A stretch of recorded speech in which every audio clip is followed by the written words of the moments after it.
Chapter 18. The Story of Cardenio Continued. The next day they arrived at the place where Sancho had left the boughs strewn along his path, and there he told them they were near to Don Quixote, and that they had better get dressed. For they had told Sancho part of their plan to take away his master from this wretched penance he was performing, and warned him not to tell the knight who they were. They also said that if Don Quixote asked, as they were sure he would, whether he had delivered his letter to Dulcinea, he was to say that he had done so, but as his lady could not read, she had sent a message that he was to return to her. Sancho listened to all this talk, and said he would remember everything, for he was anxious that his master should give up penances and go forth again in search of islands. He also suggested that it were best he should go on in advance, as perhaps the message from Dulcinea would of itself be enough to bring Don Quixote away from the mountains. With that, Sancho went off into the mountain gorges, leaving the other two behind by a stream overhung with pleasant trees and rocks. It was one of the hottest days of August, when in those parts the heat is very great, and it was about 3 in the afternoon when Sancho left them. The two were resting in the shade at their ease when they heard the sound of a voice, not accompanied by any instrument, but singing very sweetly and melodiously. The psalm surprised them not a little, for this did not seem the place in which to find so good a singer. The singer finished his song, and the barber and curate, in wonder and delight, listened for more. But as silence continued, they agreed to go in search of this strange musician. As they were moving away, he again burst into song, and at the end of this uttered a deep sigh, and the music was changed into sobs and heart-rending moans. They had not gone far in their search when, in turning the corner of a rock, they saw a man of the same figure that Sancho had described to them when he had told them the story of Cardenio. The curate at once went up to him, and in a kindly manner begged him to quit this wretched wandering life, lest he should perish among the mountains. Cardenio, who was in his right mind at this time, and quite free from his mad fit, replied, "Whoever you may be, good sirs, I see clearly that, unworthy as I am, there are yet human beings who would show me kindness by persuading me to live in some better place, and I know myself how this terrible madness masters me, and many blame my outrageous conduct rather than pity my misfortunes. But if you will listen to my story, you will know why I have been driven here, what has made me mad, and will understand how far I ought to be blamed, and how much I may be pitied." The curate and the barber, who wanted nothing better than to learn the cause of his woe from his own lips, asked him to tell his story, and promised they would do all they could for his consolation. Upon this, Cardenio began his story, and told them all that he had told Don Quixote, until he came to the book that Luscinda had borrowed about Amadis of Gaul. There was no interruption from Don Quixote on this occasion, so Cardenio went on to tell them how, when Luscinda returned the book, he found in it a letter full of the most tender wishes, beautifully expressed. "It was this letter," continued Cardenio, "that moved me to again ask Luscinda for wife. It was this letter also which made Don Fernando determine to ruin me before my happiness could be complete. I told Don Fernando how matters stood with me, and how her father expected mine to ask for Luscinda, and how I dared not speak to my father about it for fear he should refuse his consent, not because he was ignorant of the beauty and worth of Luscinda, but because he did not wish me to marry so soon, or at least not until he had seen what the Duke Ricardo would do for me. I told Don Fernando that I could not venture to speak to my father about it, and he offered to speak on my behalf and persuade my father to ask for Luscinda's hand. How could I imagine that with a gentleman like Fernando, my own friend, such a thing as treachery was possible? But so it was. And my friend, as I thought him, knowing that my presence was a stumbling block to his plans, asked me to go to his elder brother's to borrow some money from him to pay for 6 horses which Fernando had bought in the city. It never entered my thoughts to imagine his villainy, and I went with a right good will to do his errand. That night I spoke with Luscinda, and told her what had been arranged between me and Fernando, telling her to hope that all would turn out well. As I left her, tears filled her eyes, and we both seemed full of misery and alarm, tokens, as I now think, of the dark fate that awaited me. I reached the town to which I was sent, and delivered my letters to Don Fernando's brother. I was well received, but there seemed no haste to send me back again, and I was put off with many excuses about the difficulty of raising the money that Don Fernando needed. In this way I rested several days, much to my disgust, and it seemed to me impossible to live apart from Lucinda for so long a time. But on the 4th day after I had arrived, there came a man in search of me with a letter, which, by the handwriting, I knew to be Lucinda's. I opened it, not without fear, knowing that it must be some serious matter which would lead her to write to me, seeing she did it so rarely.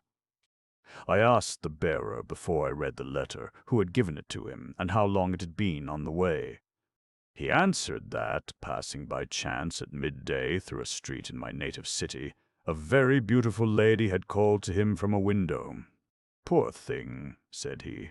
Her eyes were all bedewed with tears, and she spoke hurriedly, saying, "Brother, if thou art a good man, as thou seemest to be, I pray thee take this letter to the person named in the address, and in so doing thou shalt do me a great service. And that thou mayest not want money to do it, take what thou shalt find wrapped in that handkerchief." So saying, she threw out of the window a handkerchief in which was wrapped 100 reals, this ring of gold which I carry here, and this letter which I have given you. I made signs to her that I would do what she bade, and as I knew you very well, I made up my mind not to trust any other messenger, but to come myself, and so I have traveled this journey, which you know is some 18 leagues, in but 16 hours. Whilst the kind messenger was telling his story, I remained trembling with the letter in my hand, until at last I took courage and opened it, when these words caught my eyes. "The promise Don Fernando made to you to persuade your father to speak to mine, he has kept after his own fashion. Know then that he has himself asked me for wife, and my father, carried away by his rank and position, has agreed to his wishes, so that in 2 days we are to be privately married. Imagine how I feel, and consider if you should not come at once. Let me hope that this reaches your hand ere mine be joined to his who keeps his promised faith so ill." Such were the words of her letter, and they caused me at once to set out on my journey without waiting for the dispatch of Don Fernando's business, for now I knew that it was not a matter of buying horses, but the pursuit of his own wretched pleasure, that had led to my being sent to his brother. The rage which I felt for Don Fernando, joined to the fear I had of losing the jewel I had won by so many years of patient love, seemed to lend me wings, and I arrived at my native city as swiftly as though I had flown, just in time to see and speak with Lucinda. I entered the city secretly and left my mule at the house of the honest man who had brought my letter, and went straight to the little iron gate where I had so often met Lucinda. There I found her, and as soon as she saw me, she said in deep distress, "Cardenio, I am attired in wedding garments, and in the hall there waits for me the traitor Don Fernando, and my covetous father with other witnesses, who shall see my death rather than my wedding. Be not troubled, dear friend, for if I cannot persuade them to give me my freedom, I can at least end my life with this dagger." I answered her in great distress, saying, "Sweet lady, if thou carriest a dagger, I also carry a sword to defend thy life, or to kill myself, should fortune be against us." I believe she did not hear all I said, for she was hastily called away, and I aroused myself from my grief as best I could, and went into the house, for I knew well all the entrances and exits. Then, without being seen, I managed to place myself in a hollow formed by the window of the great hall, which was covered by 2 pieces of tapestry drawn together, whence I could see all that went on in the hall without anyone seeing me. The bridegroom entered the hall wearing his ordinary dress. His groomsman was a first cousin of Lucinda's, and no one else was in the room but the servants of the house. In a little while, Lucinda came out of her dressing room with her mother and two of her maids. My anxiety gave me no time to note what she wore. I was only able to mark the colors, which were crimson and white, and I remembered the glimmer with which the jewels and precious stones shone in her head-dress. But all this was as nothing to the singular beauty of her fair golden hair. When they were all stood in the hall, the priest of the parish entered, and, taking each by the hand, asked, "Will you, Lady Lucinda, take the Lord Don Fernando for your lawful husband?" I thrust my head and neck out of the tapestry to hear what Lucinda answered. The priest stood waiting for a long time before she gave it, and then, when I expected, nay, almost hoped, that she would take out the dagger to stab herself, or unloose her tongue to speak the truth, or make some confession of her love for me, I heard her say in a faint and languishing voice, "I will." Then Don Fernando said the same, and, giving her the ring, the knot was tied. But when the bridegroom approached to embrace her, she put her hand to her heart and fell fainting in her mother's arms. It remains only for me to tell in what a state I was when in that, yes, I saw all my hopes at an end. I burned with rage and jealousy. All the house was in a tumult when Lucinda fainted, and her mother, unclasping her dress to give her air, found in her bosom a paper which Fernando seized and went aside to read by the light of a torch. Whilst he read it, he fell into a chair and covered his face with his hands in melancholy discontent. Seeing everyone was in confusion, I ventured forth, not caring where I went, not having even a desire to take vengeance on my enemies. I left the house, and came to where I had left my mule, which I caused to be saddled.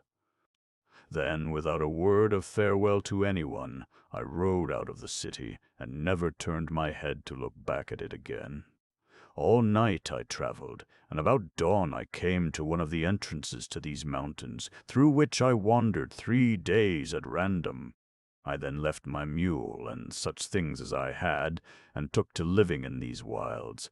My most ordinary dwelling is in the hollow of a cork tree, which is large enough to shelter this wretched body. The goatherds who live among these mountains give me food out of charity. They tell me, when they meet me in my wits, that at other times I rush out at them and seize with violence the food they would offer me in kindness. I know that I do 1,000 mad things, but without Lucinda I shall never recover my reason, and I feel certain that my misery can only be ended by death. Chapter 19. The Story of Dorothea, who loved Don Fernando. As soon as Cardenio had finished his melancholy story, the curate was about to offer him some consolation, when he was stopped by hearing a mournful voice calling out, "Oh, that I could find an end to this life of misery! Alas, how much more agreeable to me is the company of these rocks and thickets than the society of faithless man! Would that I had anyone to advise me in difficulty, to comfort me in distress, or to avenge my wrongs." This was overheard by the curate and all who were with him, and thinking that the person who spoke must be hard by, they went to search, and had not gone 20 paces when they saw behind a large rock a boy sitting under an ash tree. He wore a peasant's dress, but as he was bending down to wash his feet in the brook, his head was turned from them. They approached softly and without speaking, while his whole attention was employed in bathing his legs in the stream.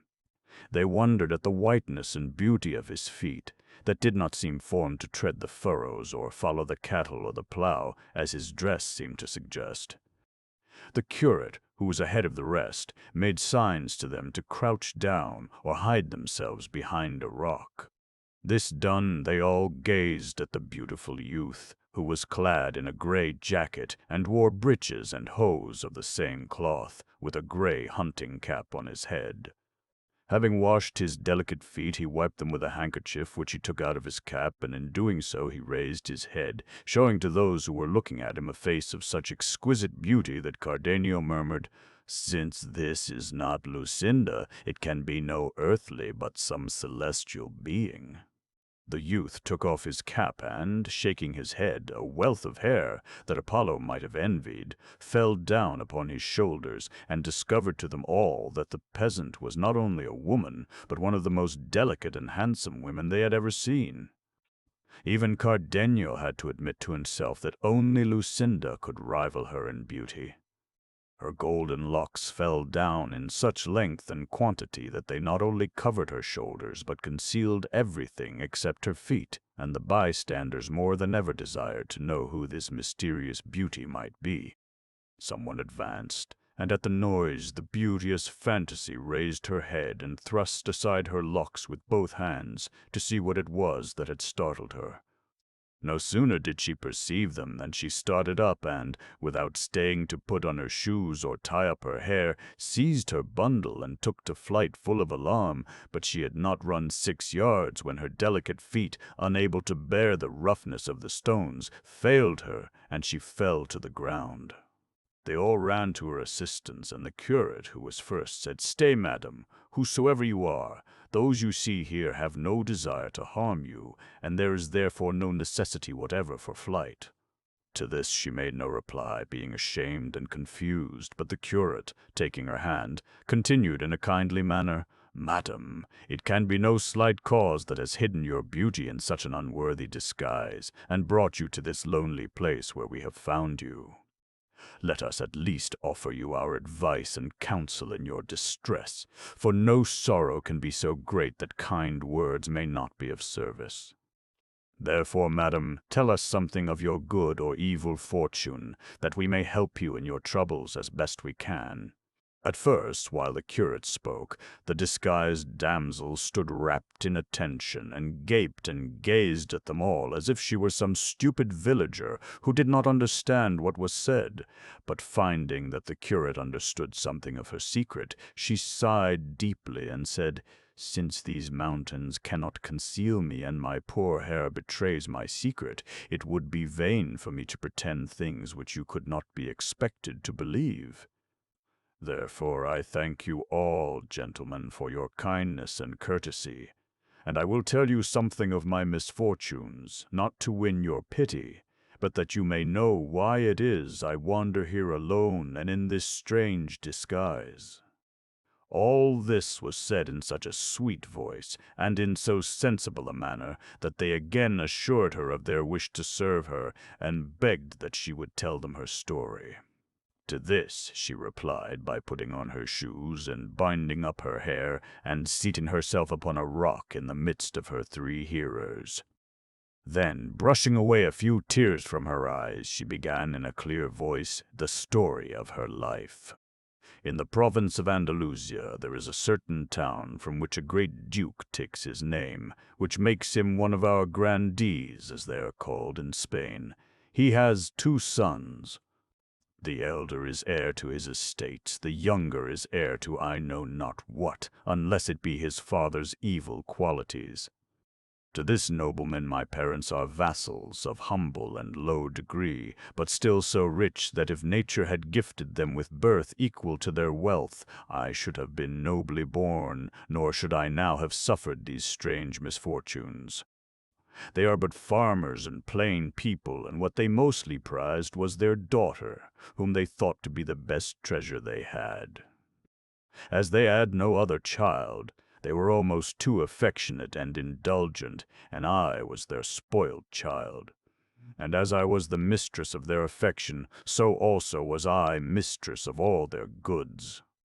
I kept the reckoning of their oil mills, their wine presses, their cattle and sheep, their beehives, in a word, of all that a rich farmer like my father could possess.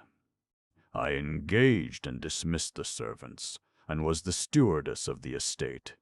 The spare hours that were left from the management of the farm I spent with the needle, the lace cushion, and the distaff, or else I would read some good book or practice upon my harp. This was the life that I led in my father's house, and though I seldom went abroad except to church, yet it seems I had attracted the eyes of the Duke's younger son, Don Fernando, for so he was called.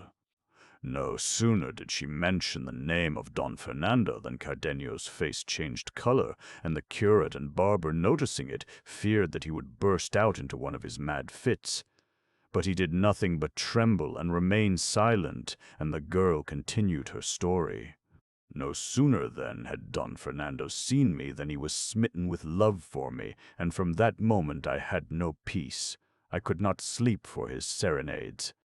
I had numerous letters from him, full of declarations of love, and at last, at his earnest entreaty, we had many meetings.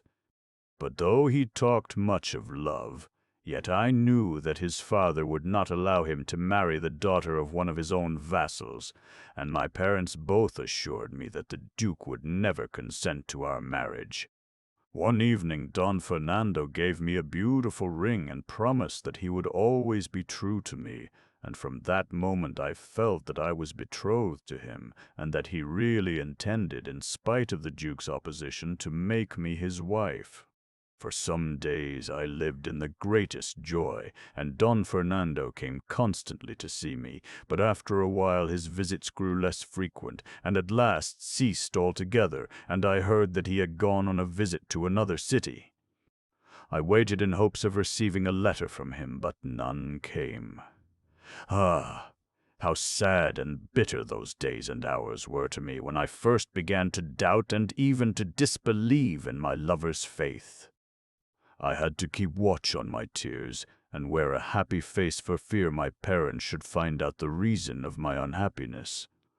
All this time of doubt, however, came to an end at an instant, for at last it was announced in the town that Don Fernando had married, in the city where he was visiting, a damsel of exceeding beauty and of very noble birth called Lucinda, and there were many strange tales told of their wedding.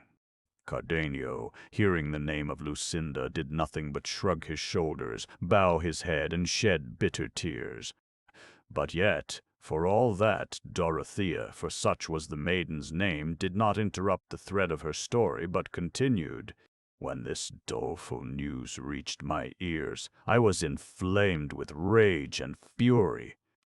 I ordered one of my father's shepherds to attend me, and, without saying a word to my parents, I packed up some dresses and some money and jewels, and set off on foot for the city where Don Fernando had gone, that I might get from him at least some explanation of his wickedness.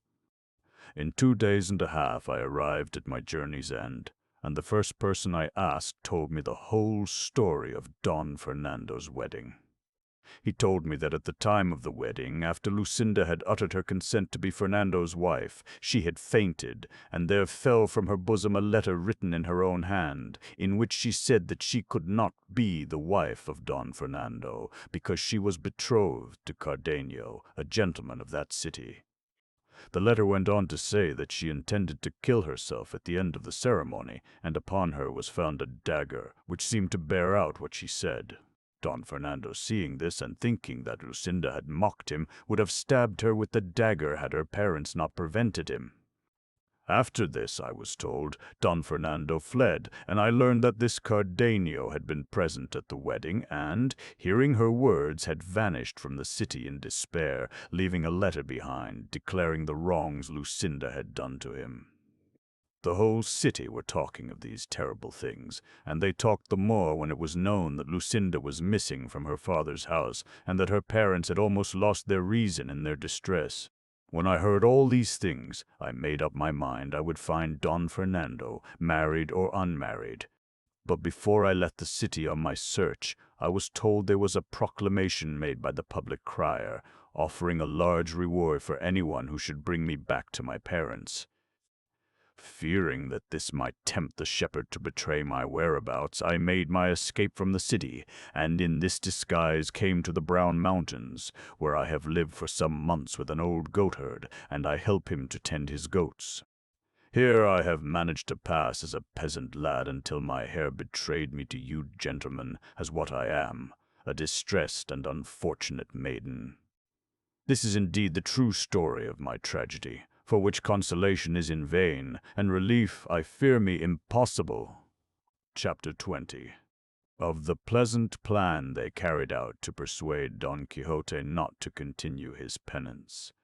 When the unfortunate Dorothea had finished her story, she remained silent, her face flushed with sorrow, and as the priest was about to comfort her, Cardenio took her by the hand and said, "Lady, thou art the beautiful Dorothea, daughter unto rich Cleonardo." Dorothea was amazed when she heard her father's name spoken by a person of such wretched appearance as Cardenio, and answered, "Who art thou, friend, that knowest so well my father's name?" For, unless I am mistaken, I did not once name him throughout all my story. "I am," said Cardenio, "the unlucky one to whom Lucinda was betrothed, and I too had thought that I was without hope of comfort. But now I hear that Lucinda will not marry Fernando because she is mine, and Fernando cannot marry Lucinda because he is yours. It seems to me that there is yet some consolation for both of us. And I vow, on the faith of a gentleman, not to forsake you until I see you in the possession of Don Fernando." The curate now told them both the nature of his errand, and begged that they would join him in his travels and stay as long as they pleased at his village. By this time they heard the voice of Sancho Panza, who, not finding them where he had left them, was calling out as loudly as he might. They went to meet him and asked for Don Quixote. Sancho told them that he had found him almost naked to his shirt, lean and yellow, half dead with hunger, and sighing for the lady Dulcinea, and although he had told them that she commanded him to journey to Toboso, yet he declared that he had made up his mind not to appear before her until he had done feats worthy of her great beauty. The curate now returned and told Dorothea of their plan, and she at once offered to act the part of the distressed damsel, for she had a lady's dress in the bundle which she carried. "The sooner, then, we set about our work the better," said the barber. Dorothea retired to put on her robe of a fine, rich woolen cloth, a short mantle of another green stuff, and a collar and many rich jewels which she took from a little casket. With these things she adorned herself so gorgeously that she appeared to be a princess at least. When Sancho saw her he was amazed, and asked the curate with great eagerness to tell him who the lady was, and what she was doing in these out-of-the-way places. "This beautiful lady, brother Sancho," replied the curate, "is the heiress in direct line of the mighty kingdom of Micomicon, who has come in search of thy master, to ask of him a boon, which is to avenge her of a wrong done by a wicked giant. And, owing to the great fame of thy master, which has spread through all lands, this beautiful princess has come to find him out." "A happy searcher and a happy finding," cried Sancho. "My master shall soon slay the great lubber of a giant, unless he turn out to be a phantom, for he has no power over those things. And when this is done, my lord shall marry the princess, whose name, by the by, you have not yet told me, and by this means shall he become an emperor and have islands to give away." "Her name," replied the curate, "is the Princess Micomicona, and as to your master's marriage, I will do what I can to help." Sancho was quite satisfied with these answers, and, when Dorothea had mounted the mule, he guided them towards the spot where Don Quixote was to be found.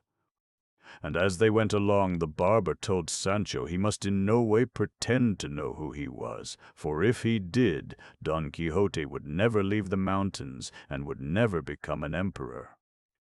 The curate and Cardenio remained behind, promising to join them again on the first opportunity. Having traveled about 3/4 of a league, they found Don Quixote clothed, though still unarmed, sitting amidst the rocks. No sooner did Sancho tell Dorothea that this was his master than she whipped up her palfrey, closely followed by the well-bearded barber, who jumped from his mule and ran to help his lady alight. Quickly dismounting, she threw herself on her knees before Don Quixote, and refusing his efforts to raise her, spoke as follows: "Never will I rise from this position, most valiant and invincible knight, until you grant me a boon which will not only add to your honor and renown, but also assist the most injured and unfortunate damsel that ever the sun beheld." And if the valor of your mighty arm be equal to what I have heard of your immortal fame, you can indeed render aid to a miserable being who comes from a far distant land to seek your help." "Beauteous lady," replied Don Quixote, "I will not answer one word, nor hear a jot of your affairs until you rise from the ground." "I will not rise, my lord," answered the unfortunate maiden, "until I have obtained from you the boon I beg." "Dear lady," replied Don Quixote, "it is granted so that it be not anything that touches my duty to my king, my country, or the chosen queen of my heart." "Your kindness shall in no way affect them," replied Dorothea. At this moment Sancho came up and whispered softly in his master's ear, "Sir, you may very well grant the request she asketh, for it is a mere nothing. It is only to kill a monstrous giant, and she that demands it is the Princess Micomicona, queen of the great kingdom of Micomicon in Ethiopia." "Let her be what she will," said Don Quixote. "I will do my duty towards her." And then turning to the damsel, he said, "Rise, most beautiful lady, for I grant you any boon you shall please to ask of me." "Why, then," said Dorothea, "what I ask of you is, that you will at once come away with me to the place where I shall guide you, and that you promise me not to undertake any new adventure until you have revenged me on a traitor who has driven me out of my kingdom." "I grant your request," said Don Quixote, "and therefore, lady, you may cast away from this day forward all the melancholy that troubles you, for this mighty arm shall restore you to your kingdom."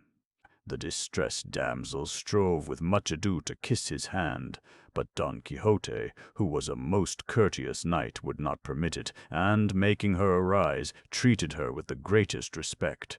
He now commanded Sancho to saddle Rocinante and help him to arm himself, and this done, the knight was ready to depart. The barber, who had been kneeling all the while, had great difficulty to stop laughing aloud at all this, and his beard was in danger of falling off.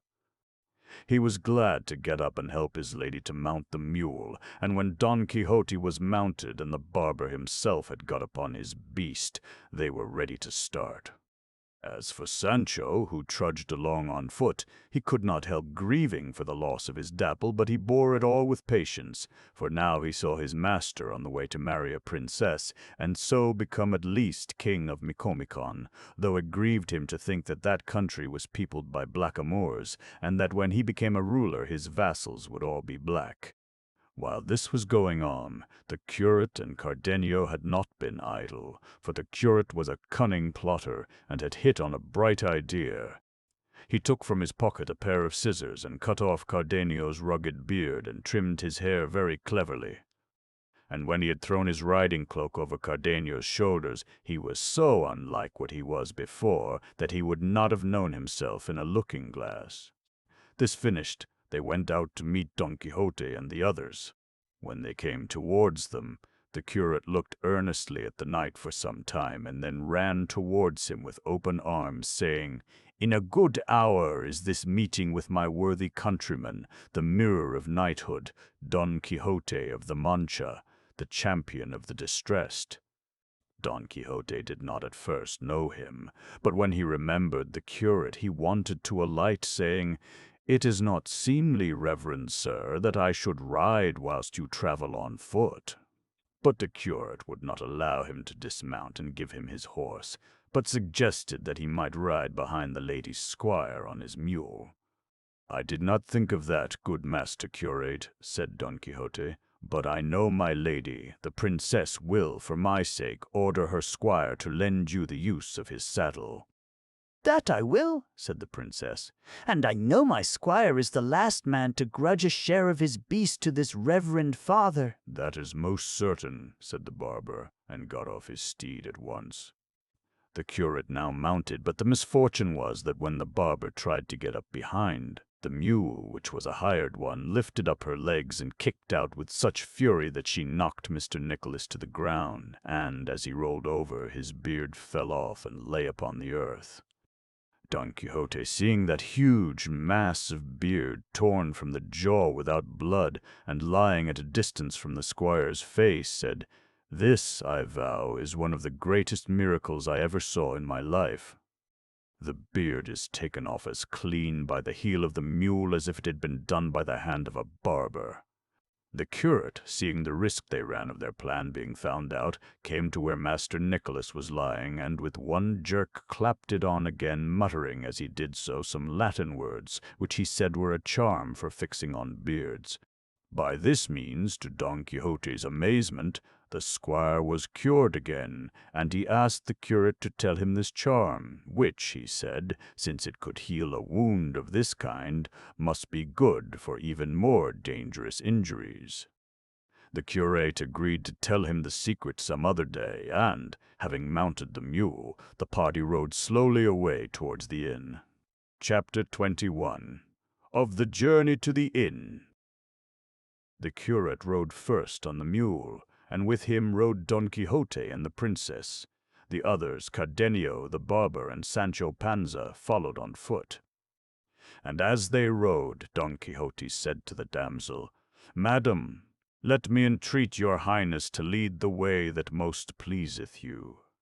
Before she could answer, the curate said, "Towards what kingdoms would you travel? Are you for your native land of Micomicon?" She, who knew very well what to answer, being no babe, replied, "Yes, sir, my way lies towards that kingdom." "If it be so," said the curate, "you must pass through the village where I dwell, and from thence your ladyship must take the road to Carthagena, where you may embark. And if you have a prosperous journey, you may come within the space of 9 years to the lake Miolidas, which stands on this side of your highness's kingdom some 100 days' journey or more."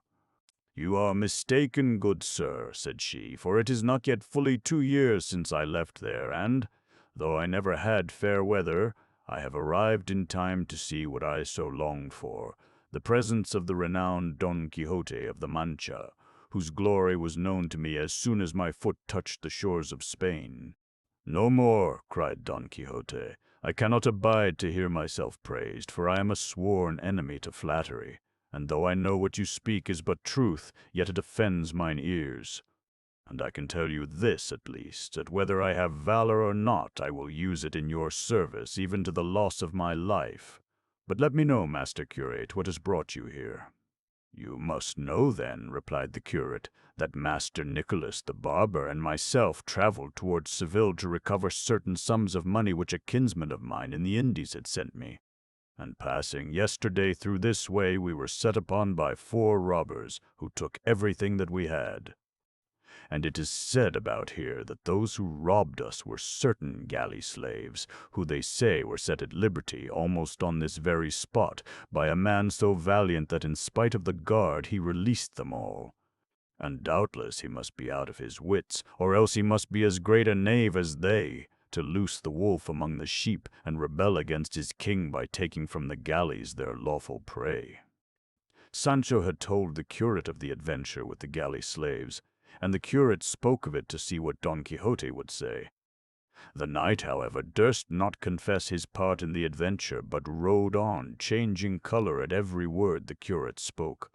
When the curate had finished, Sancho burst out, "By my father, master curate, he that did that deed was my master, and that not for want of warning, for I told him beforehand that it was a sin to deliver them, and that they were great rogues who had been sent to the galleys to punish them for their crimes." "You bottle-head," replied Don Quixote, "it is not the duty of knights errant to examine whether the afflicted, enslaved, and oppressed whom they meet by the way are in sorrow for their own default. They must relieve them because they are needy and in distress, looking at their sorrow and not at their crimes. And if any but the holy master curate shall find fault with me on this account, I will tell him that he knows naught of knighthood, and that he lies in his throat, and this I will make him know by the power of my sword." Dorothea, who was discreet enough to see they were carrying the jest too far, now said, "Remember, Sir Knight, the boon you promised me, never to engage in any other adventure, be it ever so urgent, until you have seen me righted." And had Master Curate known that it was the mighty arm of Don Quixote that freed the galley slaves, I feel sure he would have bit his tongue through ere he spoke words which might cause you anger." "That I dare swear," said the curate. "Madam," replied Don Quixote, "I will hold my peace and keep my anger to myself, and will ride on peaceably and quietly until I have done the thing I promised. Tell me, therefore, without delay, what are your troubles, and on whom am I to take revenge?" To this Dorothea replied, "Willingly will I do what you ask, so you will give me your attention." At this Cardenio and the barber drew near to hear the witty Dorothea tell her tale, and Sancho, who was as much deceived as his master, was the most eager of all to listen. She, after settling herself in her saddle, began with a lively air to speak as follows.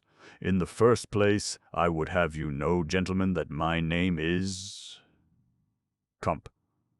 Here she stopped a moment, for she had forgotten what name the curate had given her.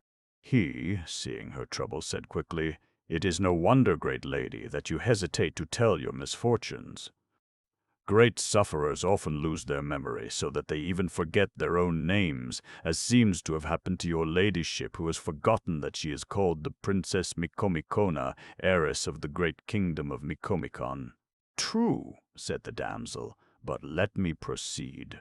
The king, my father, was called Tinacrio the Sage, and was learned in the magic art. By this he discovered that my mother, the Queen Zaramilla, would die before him, and that I should soon afterwards be left an orphan. This did not trouble him so much as the knowledge that a certain giant, called Pandafilando of the Sour Face, lord of a great island near our border, when he should hear that I was an orphan, would pass over with a mighty force into my kingdom and take it from me. My father warned me that when this came to pass I should not stay to defend myself, and so cause the slaughter of my people, but should at once set out for Spain, where I should meet with a knight whose fame would then extend through all that kingdom.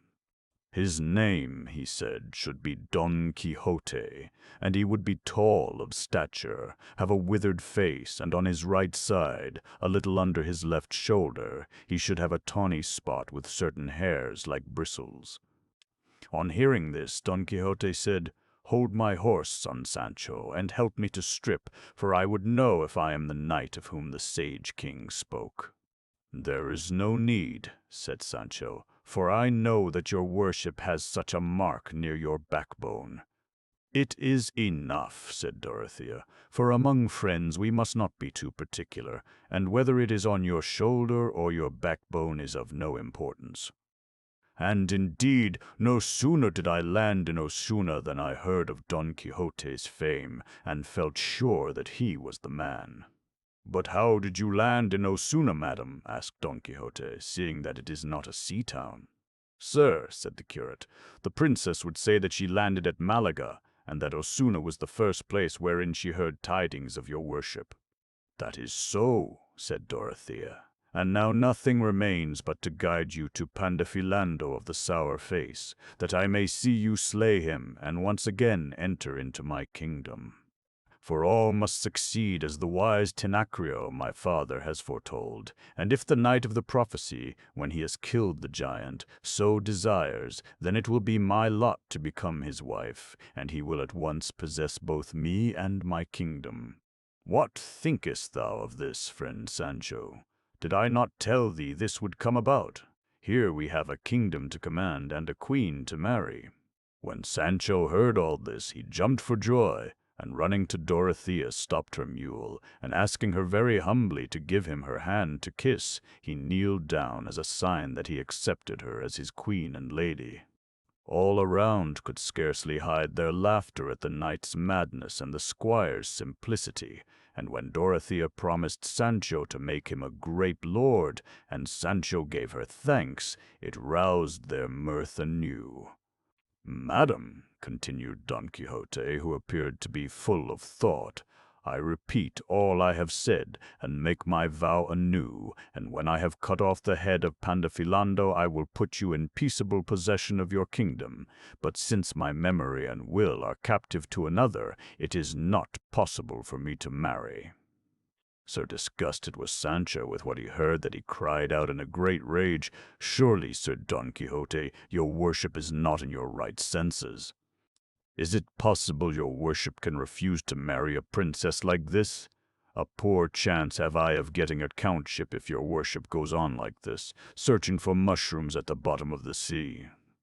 Is my lady Dulcinea more beautiful? She cannot hold a candle to her. Marry her, marry at once, and when you are king, make me a governor." Don Quixote, who heard such evil things spoken of his lady Dulcinea, could not bear them any longer, and therefore, lifting up his lance, without speaking a word to Sancho, gave him 2 blows that brought him to the earth. And if Dorothea had not called to the knight to spare him, without doubt he would have taken his squire's life. "Think you, miserable villain," cried Don Quixote, "that it is to be all sinning on thy side and pardoning on mine? Say, scoffer with the viper's tongue, who dost thou think hath gained this kingdom and cut off the head of this giant and made thee marquis? For all this I take to be a thing as good as completed, unless it be the worth and valor of Dulcinea using my arm as her instrument. She fights in my person, and I live and breathe in her. From her I hold my life and being. O villain, how ungrateful art thou that seest thyself raised from the dust of the earth to be a nobleman, and speakest evil of her who gives thee such honors." Sancho was not too much hurt to hear what his master said. He jumped up nimbly and ran behind Dorothea's palfrey, and from there said to his master, "Tell me, your worship, if you are not going to marry this great princess, how this kingdom will become yours, and how you can do me any favors. Pray marry this queen now we have her here. I say nothing against Lady Dulcinea's beauty, for I have never seen her." "How, thou wicked traitor, thou hast not seen her?" cried Don Quixote. "Didst thou not but now bring me a message from her?" "I mean," replied Sancho, "not seen her for long enough to judge of her beauty, though from what I did see she appeared very lovely." "Ah," said Don Quixote, "then I do excuse thee, but have a care what thou sayest, for, remember, the pitcher may go once too often to the well." "No more of this," said Dorothea. "Run, Sancho, kiss your master's hand and ask his pardon. Henceforth speak no evil of the lady Dulcinea, and trust that fortune may find you an estate where you may live like a prince." Sancho went up hanging his head and asked his lord's hand, which he gave him with a grave air, and, after he had kissed it, the knight gave him his blessing, and no more was said about it. While this was passing, they saw coming along the road on which they were a man riding upon an ass, and when he drew near he seemed to be a gypsy. But Sancho Panza, whenever he met with any asses, followed them with his eyes and his heart, and he had hardly caught sight of the man when he knew him to be the escaped robber, Jeans of Pasamonte, and the ass to be none other than his beloved Dapple. Jeans had disguised himself as a gypsy, but Sancho knew him, and called out in a loud voice, "Ah, thief Jeans, give up my jewel, let go my life, give up mine ass, give up the comfort of my home.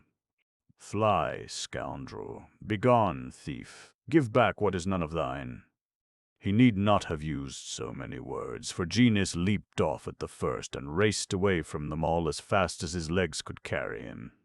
Sancho then ran up to Dapple and, embracing him, cried, "How hast thou been cared for, my darling and treasure, Dapple of mine eyes, my sweet companion?" With this he stroked and kissed him as if he had been a human being. But the ass held his peace, and allowed Sancho to kiss and cherish him without answering a word. Chapter 22. The story Sancho Panza told his master of his visit to the lady Dulcinea. When the rest came up, they all congratulated Sancho on finding his ass, and Don Quixote promised that he would still give him the 3 ass colts, for which Sancho thanked him heartily. While the knight and his squire rode on ahead, the curate said to Cardenio, "Is it not marvelous to see the strange way in which this good gentleman believes all these inventions, and this only because they wear the style and fashion of the follies he is so fond of reading? "It is so," said Cardenio. "And indeed, if he were a character in a story-book, no one would believe in him." "There is another thing, too," said the curate, "that apart from his folly about knighthood, no one would esteem him to be other than a man of excellent judgment."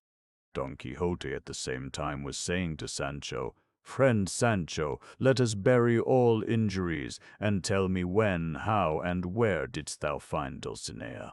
What was she doing? What saidst thou to her? What answer made she? How did she look when she read my letter?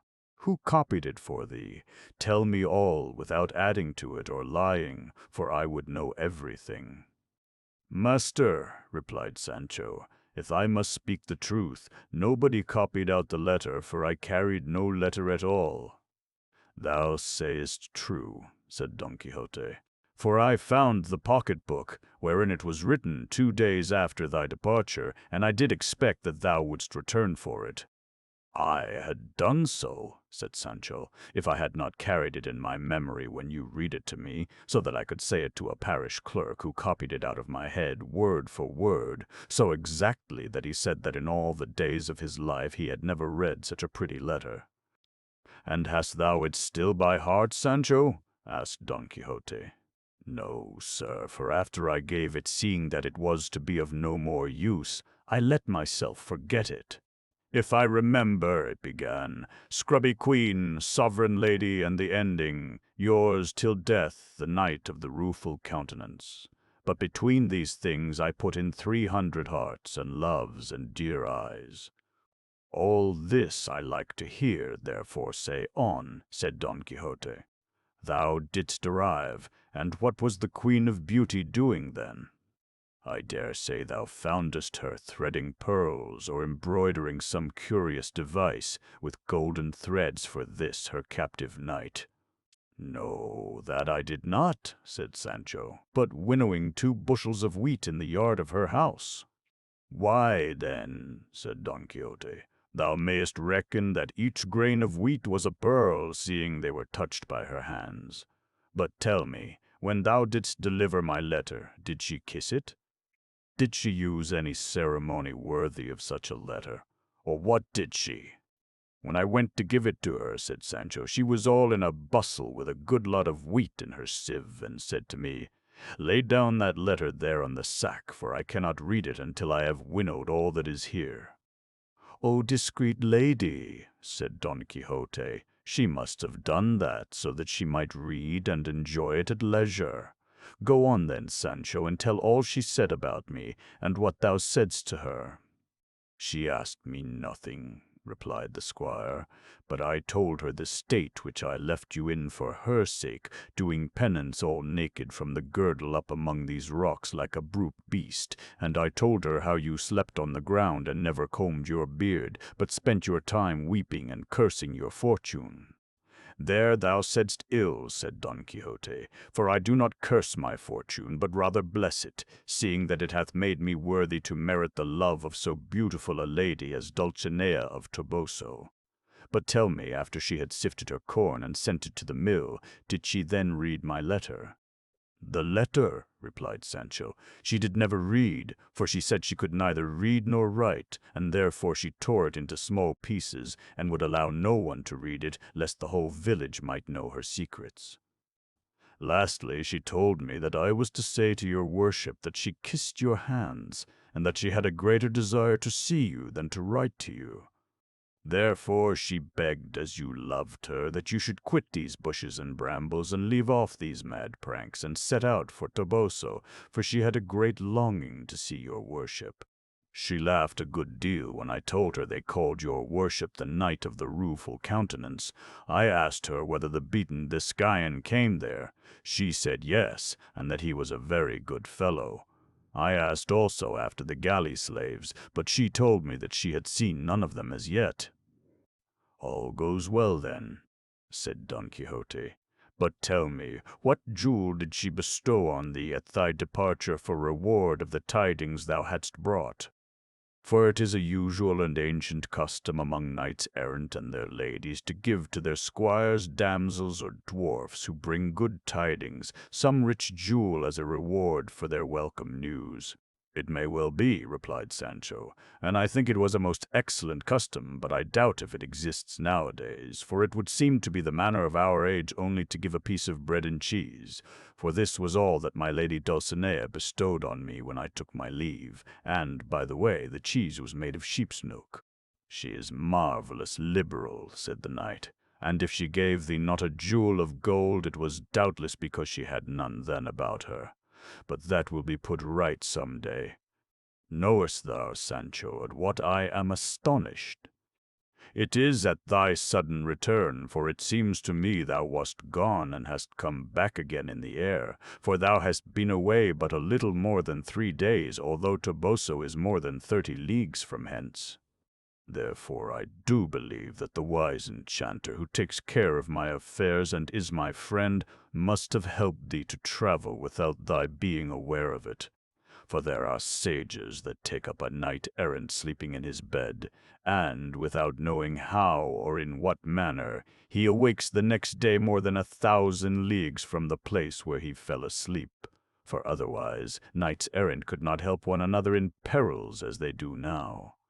For it may be that one is fighting in the mountains of Armenia with some dragon or fierce serpent, and is at the point of death, and, just when he least expects it, he sees on a cloud or in a chariot of fire some other knight, his friend, who a little before was in England, who helps him and delivers him from danger.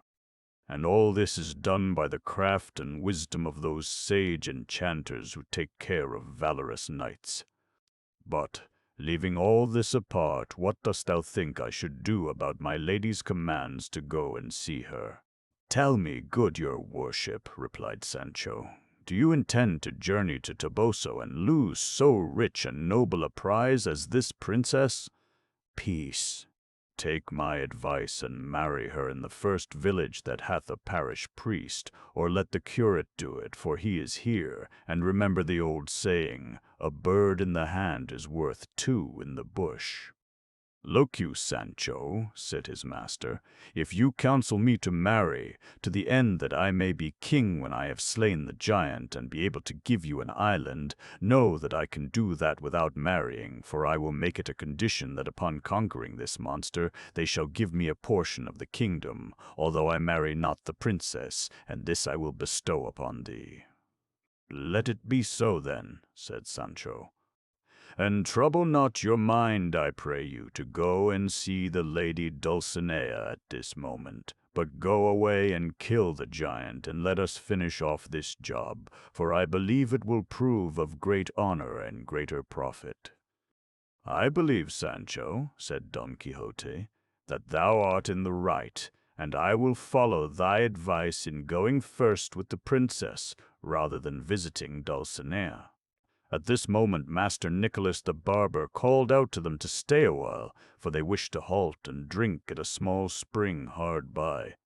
Don Quixote stopped, to Sancho's very great content, as he was already tired of telling so many lies, and feared that his master would entrap him in his own words. For although he knew that Dulcinea was a peasant lass of Toboso, yet he had never seen her in all his life. Chapter 23. What happened during their further journey towards the inn. They all dismounted at the spring, and by this time Cardenio had dressed himself in the boy's clothes that Dorothea had worn, which, though by no means good, were better than those he cast off. The curate had brought some scanty provisions from the inn, and they sat down near the spring to satisfy, as well as they could, the hunger they all felt. Whilst they took their ease, a young lad passed by, who looked very earnestly at all those who sat round the spring, and after a moment ran up to Don Quixote, and embracing his legs, burst into tears, crying, "Ah, my lord, do not you know me? Look well upon me. I am the boy Andrew, whom you unloosed from the oak tree to which I was tied." Don Quixote knew him at once, and, taking him by the hand, turned to those who were present and said, that you may see how important it is to have knights errant in the world to set right the wrongs and injuries which are done by insolent and wicked men, you must know that a few days ago, as I rode through a wood, I heard piteous screams and cries as of some person in sore distress. I hastened instantly to the place, and there I found tied to an oak this boy whom you see here, and I am glad that he is here, because if I shall not say the truth, he may check me. He was tied to an oak tree, stark naked from the waist upward, and a certain clown, whom I afterwards learned to be his master, was beating him with a horse's bridle. As soon as I saw him, I asked the master the reason of his cruelty. The farmer replied that he was beating him because he was his servant, and that he had been guilty of carelessness due rather to knavery than stupidity. At which the lad said, "Sir, he beats me only because I ask him for my wages." The farmer answered with many excuses which I heard but did not believe. I made him at once untie the boy, and forced him to swear me an oath that he would take him home with him and pay him every real upon the nail. Is not all this true, son Andrew? Answer nor hesitate in anything. Tell these gentlemen what passed, that they may learn how necessary it is to have knights errant up and down the highways." "All that your worship says is very true," replied the lad, "but the end of the business was very contrary to what you imagine." "How contrary?" asked Don Quixote. "Did not the clown pay thee then?" "He not only did not pay me," answered the boy, "but as soon as you had passed out of the wood and we were alone again, he tied me to the same tree and gave me afresh so many blows that I had like to be flayed alive. And at each blow he uttered some jest to make a mock of your lordship, and if I had not felt so much pain, I could have found it in my heart to have laughed very merrily. In fact, he left me in such a wretched plight that I have been in hospital ever since. And you are at fault in all this, for if you had ridden on your way and not come meddling in other folks' affairs, perhaps my master would have contented himself with giving me a dozen blows or so, and would presently have let me loose and paid me my wages. But because you abused him so harshly, his anger was aroused, and as he could not revenge himself on you, as soon as he was alone, he let loose the storm of his wrath upon me, in such a manner that I fear I shall never be a man again as long as I live. The mischief was, said Don Quixote, in my going away, for I should not have departed until I had seen thee paid. For I might well have known that no churl will keep his word if he finds that it does not suit him to keep it. But yet, Andrew, thou dost remember how I swore that if he paid thee not, I would return and seek him out, and find him though he should hide himself in the belly of a whale. That is true, replied Andrew, but it is all of no use. Thou shalt see whether it is of use or no presently, said Don Quixote. And so saying, he got up hastily and commanded Sancho to bridle Rocinante, who was feeding whilst they did eat. Dorothea asked him what it was he meant to do. He answered that he meant to go in search of the farmer and punish him for his bad conduct, and make him pay Andrew to the last farthing in spite of all the churls in the world. To which she answered, entreating him to remember that he could not deal with any other adventure according to his promise until he had finished hers, and as he knew this better than anyone else, he must restrain his anger until he returned from her kingdom. That is true, answered Don Quixote, and Andrew must have patience until my return, for I once more vow and promise anew never to rest until he be satisfied and paid. I do not believe these vows, said Andrew. I would rather just now have as much money as would help me on my way to Seville than all the revenge in the world. Give me something to eat, and let me go, and may all knights errant be as erring to themselves as they have been with me. Sancho took out of his bag a piece of bread and cheese, and, giving it to the lad, said, Take it, brother Andrew, for each of us has a share in your misfortune. What share have you in it? Asked Andrew. This piece of bread and cheese which I give thee, said Sancho, for no one knows whether I shall have need of it again or not. For you must know, my friend, that we squires to knights errant suffer great hunger and ill luck, and many things which are better felt than told. Andrew laid hold of his bread and cheese, and, seeing that no one gave him anything else, bowed his head and went on his way. And as he went, he turned to Don Quixote and said, I pray you, Sir Knight-errant, if you meet me again, although you should see me being cut to pieces, do not come to my aid, but leave me to my ill fate. For it cannot be so great, but that greater will result from your help, and may you and all the knights-errant that ever were born in the world keep your paths away from mine. Don Quixote started up to chastise him, but he set off running so fast that no one tried to pursue him. The knight was greatly ashamed at Andrew's story, and the others had much ado not to laugh outright, and so put him to utter confusion. When they had finished their dinner, they saddled and went to horse once more, and travelled all that day and the next without any adventure of note, until they arrived at the inn which was the dread and terror of Sancho Panza, and though he would rather not have entered it, yet he could not avoid doing so. The innkeeper, the hostess, her daughter and Maritornes, seeing Don Quixote and Sancho return, went out to meet them with tokens of great love and joy. The knight returned their compliments with grave courtesy, and bade them prepare a better bed than they gave him the last time. Sir, said the hostess, if you would pay us better than the last time, we would give you one fit for a prince. Don Quixote answered that he would, and they prepared a reasonable good bed for him in the same room where he lay before. Then he went off to bed at once, because he was tired and weary, both in body and mind.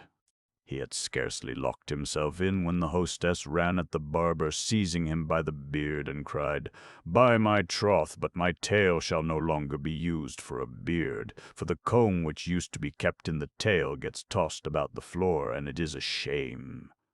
But the barber would not give it up for all her tugging, until the curate told him to let her have it, for there was no longer any need of a disguise, as the barber might now appear in his own shape, and tell Don Quixote that after he had been robbed by the galley slaves he had fled for refuge to that inn.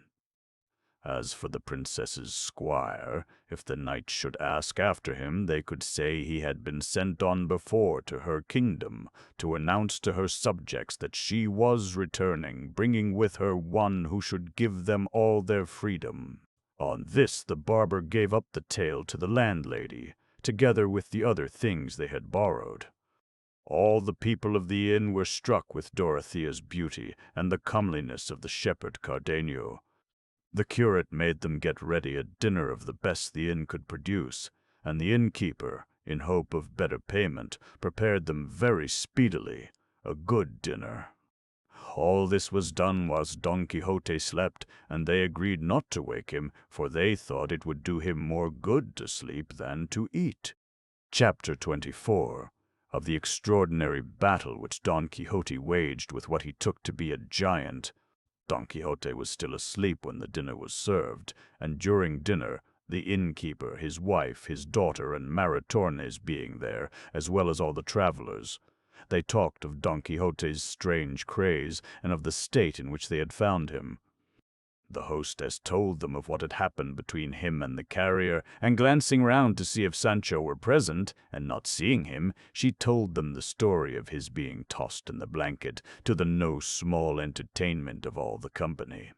The curate told him it was the books of knighthood that Don Quixote had read that had turned his head.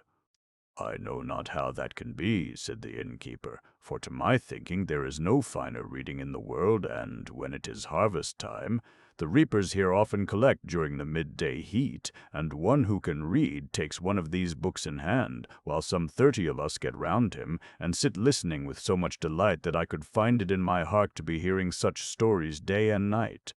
And I think well of them, too, said the hostess, for when the reading is going on, you are so full of it that you forget to scold me, and I have a good time of it. Ha, said her daughter, I too listen, and though I like not the fights which please my father, yet the lamentations which the knights make when they are away from their ladies make me weep for pity, and I enjoy that. "We have need here," said the curate, "of our friends, the old woman and the niece.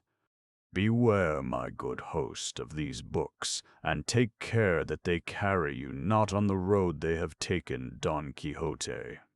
"Not so," said the innkeeper. "I shall not be such a fool as to turn knight-errant, for I see well enough that it is not the fashion now to do as they used to do in the times when these famous knights roamed about the world. All that is of no use nowadays."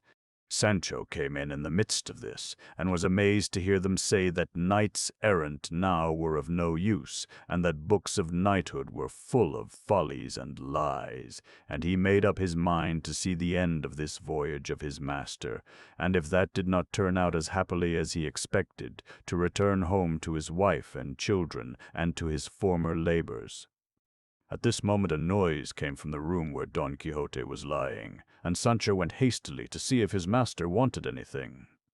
In a few moments he returned, rushing wildly back and shouting at the top of his voice, "Come, good sirs, quickly and help my master, who is engaged in one of the most terrible battles my eyes have ever seen. I swear he has given the giant, the enemy of my lady, the Princess Micomicona, such a cut that he has sliced his head clean off like a turnip." "What sayest thou, friend?" said the curate. "Art thou in thy wits, Sancho? How can it be as you say when the giant is at least 2,000 leagues from here?" By this time they heard a marvelous great noise within the chamber, and Don Quixote shouting out, "Hold, thief, scoundrel, rogue! Now I have thee, and thy scimitar shall not avail thee." And it seemed as if he were striking a number of mighty blows on the walls. "Do not stand there listening," cried Sancho, "but go in and part the fray, or aid my master. Though I think it will not now be necessary, for doubtless the giant is dead by now, and giving an account of the ill life he led, for I saw his blood was all about the house, and his head cut off, which is as big as a great wine-bag." "May I be hewed in pieces," cried the innkeeper on hearing this, "if Don Quixote has not been slashing at one of the skins of red wine that are standing filled at his bedhead, and the wine that is spilt must be what this fellow takes for blood." So saying, he ran into the room, and the rest followed him, and found Don Quixote in the strangest guise imaginable. He was in his shirt, which did not reach to his knees. His legs were very long and lean, covered with hair, and not over clean. On his head he wore a greasy red nightcap which belonged to the innkeeper. Round his left arm he had folded the blanket from off his bed, at which Sancho gazed angrily, for he owed that blanket a grudge.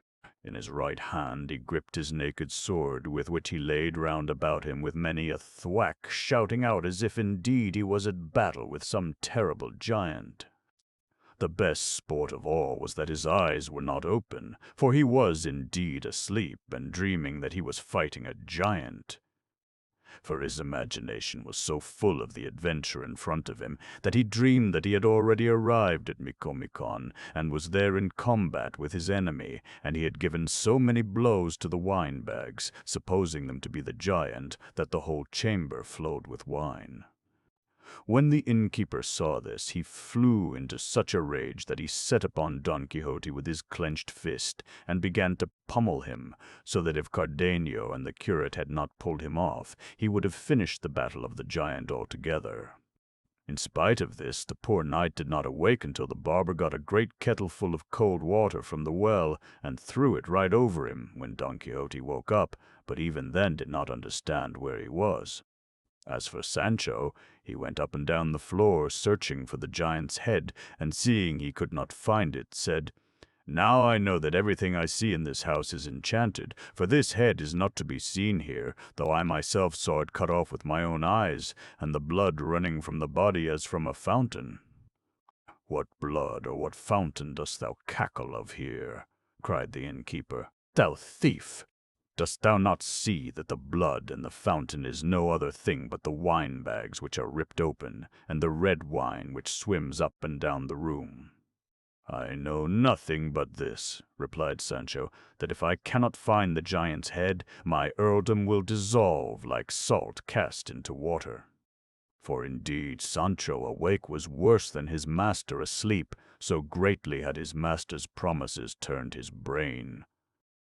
The innkeeper was at his wits' end at seeing the stupidity of the squire and the mischief done by his master, but he determined that they should not as before go away without paying, that knighthood should be no excuse for this, and he would make them pay for the very patches in the wineskins that had been ruined.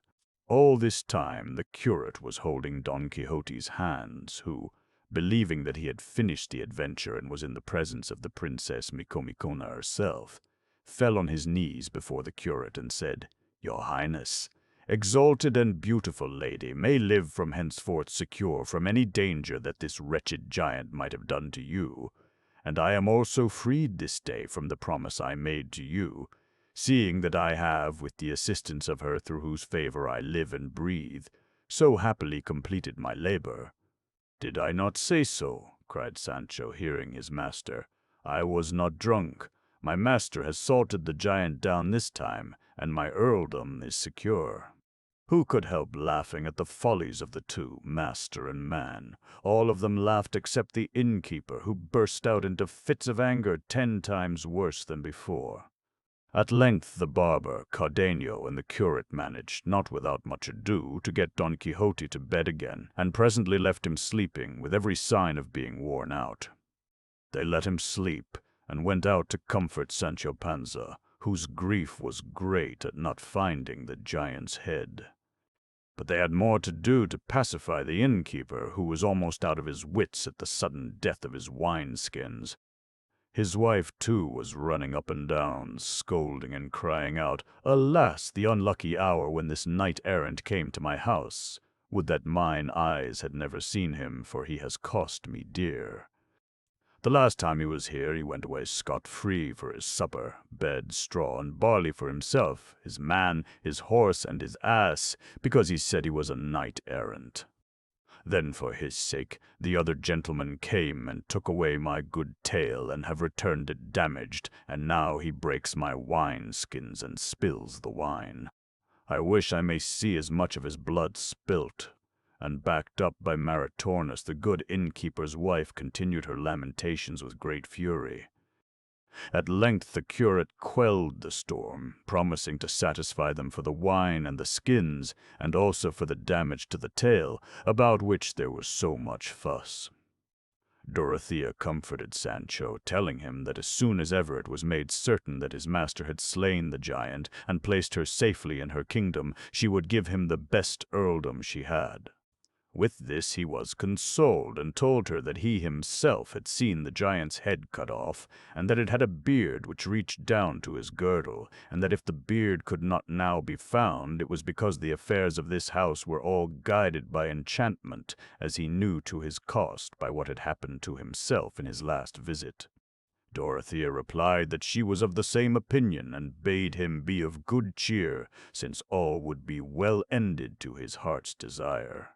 Chapter 25, which treats of other rare adventures which happened at the inn. Later in the day, the innkeeper, who was standing at the door, cried out, "Here is a fine troop of guests coming. If they stop here, we may sing and rejoice." "Who are they?" asked Cardenio. "4 men on horseback," answered the innkeeper, "with lances and targets, and all with black masks on their faces. With them comes a woman dressed in white on a side saddle, and her face also masked, and 2 lackeys that run with them on foot." "Are they near?" asked the curate. "So near," replied the innkeeper, "that they are now arriving." Hearing this, Dorothea veiled her face, and Cardenio went into Don Quixote's room, and they had hardly time to do this when the whole party, of whom the innkeeper had spoken, entered the inn. The 4 who were on horseback were of comely and gallant bearing, and, having dismounted, went to help down the lady on the side saddle, and one of them, taking her in his arms, placed her upon a chair that stood at the door of the room into which Cardenio had entered. All this while neither she nor they took off their masks or said a word, only the lady, as she sank into the chair, breathed a deep sigh, and let fall her arms as one who was sick and faint. The lackeys led away the horses to the stable. The curate, seeing and noting all this, and curious to know who they were that came to the inn in such strange attire and keeping so close a silence, went after one of the lackeys, and asked of him what he wanted to learn. "Faith, sir, I cannot tell you who these are, but they seem to be persons of good quality, especially he who went to help the lady dismount. The rest obey him in all things." "And the lady, who is she?" asked the curate. "I cannot tell you that neither," replied the lackey, "for I have not once seen her face during all the journey, though I have often heard her groan and utter deep sighs." "And have you heard the name of any of them?" asked the curate. "Not I, indeed," replied the man. "They travel in silence, and nothing is heard but the sighs and sobs of the poor lady, and it is our firm belief that wherever she is going against her will." "Maybe it is so," said the curate, and he returned to the inn. Dorothea, who heard the disguised lady sigh so mournfully, moved by pity, drew near to her and asked, "What ails you, good madam? For I offer you my service and good will, and would help you as much as lies in my power." To this the unhappy lady made no reply, and though Dorothea again spoke kindly to her, yet she sat silent and spoke not a word. At length the masked gentleman came across and said to Dorothea, "Lady, do not trouble yourself to offer anything to that woman. She is of a most ungrateful nature, and not wont to return any courtesy." "I have never spoken," said the silent lady, "since I am too unhappy to do so, and am almost drowned in my misfortunes." Cardenio overheard these words very clearly and distinctly, for he was close to her who uttered them, the door of Don Quixote's room being the only thing that separated them, and he cried aloud, "What is this I hear? What voice is this that hath touched mine ear?" The lady, moved with a sudden passion, turned her head at these cries, and as she could not see who uttered them, she rose to her feet and would have entered the room, but the gentleman stopped her and would not let her move a step. This sudden movement loosened the mask, which fell from her face, discovering her marvelous beauty. But her countenance was wan and pale, and she turned her eyes from place to place as one distracted, which caused Dorothea and the rest to behold her with a vast pity. The gentleman held her fast by the shoulders, and was so busied that he could not hold up his own mask, which fell from his face, and, as it did so, Dorothea looked up and discovered that it was her lover, Don Fernando. Scarce had she known him than, breathing out a long and most pitiful "Alas!" from the bottom of her heart, she fell backward in a swoon. And if the barber had not been by good chance at hand, she would have fallen on the ground with all the weight of her body. The curate removed the veil from her face, and cast water thereon, and Don Fernando, as soon as he looked upon her, turned as pale as death. Cardenio, who had heard the moan which Dorothea uttered as she fell fainting on the floor, came out of the room and saw Don Fernando holding his beloved Lucinda.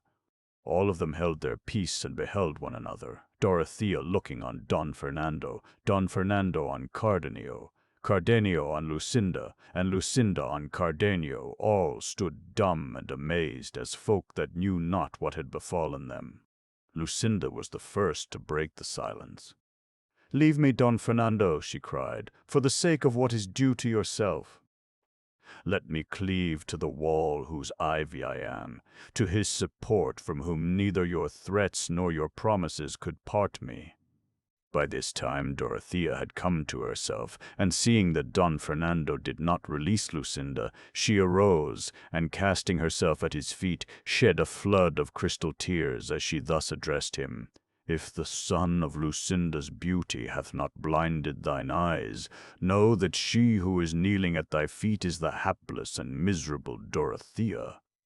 I am that lowly country girl to whom thou didst promise marriage. Know, my dear lord, that the matchless love I bear thee may make amends for the beauty and nobility of her for whom thou dost abandon me. Thou canst not be the beautiful Lucinda's, because thou art mine, nor she thine, for she belongs to Cardenio." And all this being so, as in truth it is, and seeing that thou art as good as thou art noble, wherefore put off making me once more happy again? Do not vex the declining years of my parents, who have ever been loyal vassals to thine. For remember, whether thou wilt or no, thou must ever remain my promised husband. These and many other reasons did the grieved Dorothea use with so much feeling and so many tears that all who were present, even those who had come with Don Fernando, could not help from giving her their sympathy. As for Don Fernando, he stood gazing fixedly at Dorothea for some time, and at last, overwhelmed with remorse and admiration, he took her to his arms, saying, "Thou hast vanquished, O beautiful Dorothea. Thou hast vanquished." At the same moment, Cardenio, who had stood close to Don Fernando, started forward to catch the fainting Lucinda, who threw both her arms around his neck, crying, "Thou, and thou only, art my lord and master." Thus were the true lovers all united, and the good curate, the barber, and even Sancho Panza joined in their tears, delighted that so much joy had taken the place of so much misery. As for Sancho, he excused himself afterwards for his tears, saying he wept only because he saw that Dorothea was not the queen of Micomicona as he had imagined, from whom he hoped to have received such mighty gifts and favors. Each in turn told his or her story, and Don Fernando gave an account of all that had befallen him in the city after he had found the scroll that Lucinda had written, in which she declared her love for Cardenio.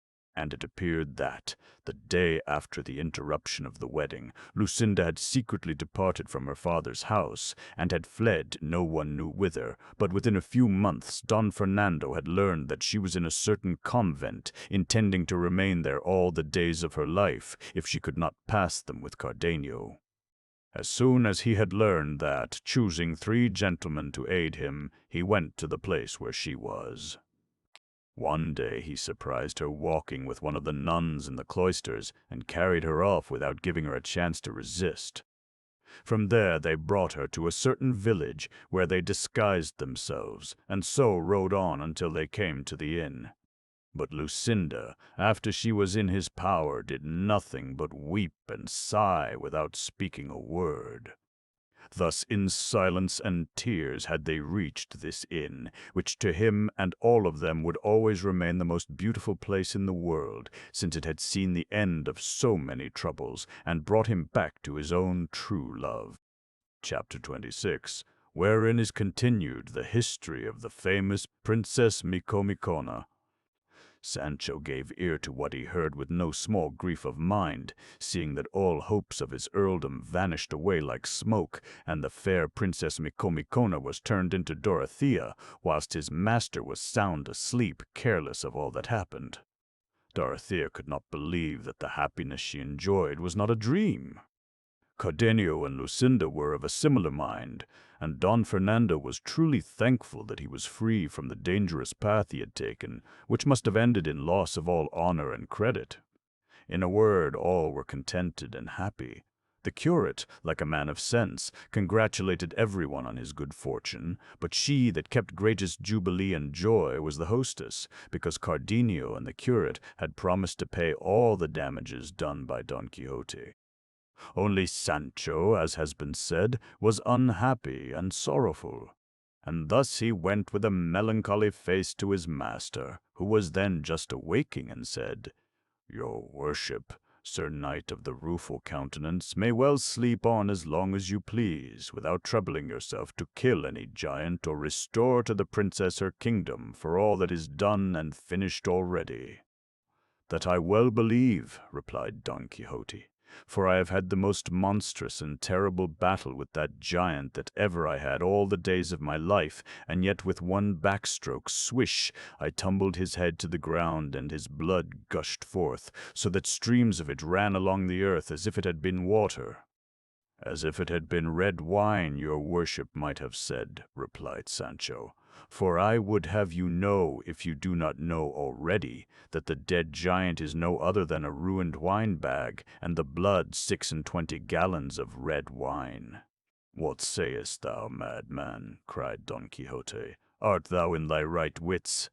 "Get up, sir," said Sancho, "and you shall see yourself the fine piece of work you have done, and what we have to pay."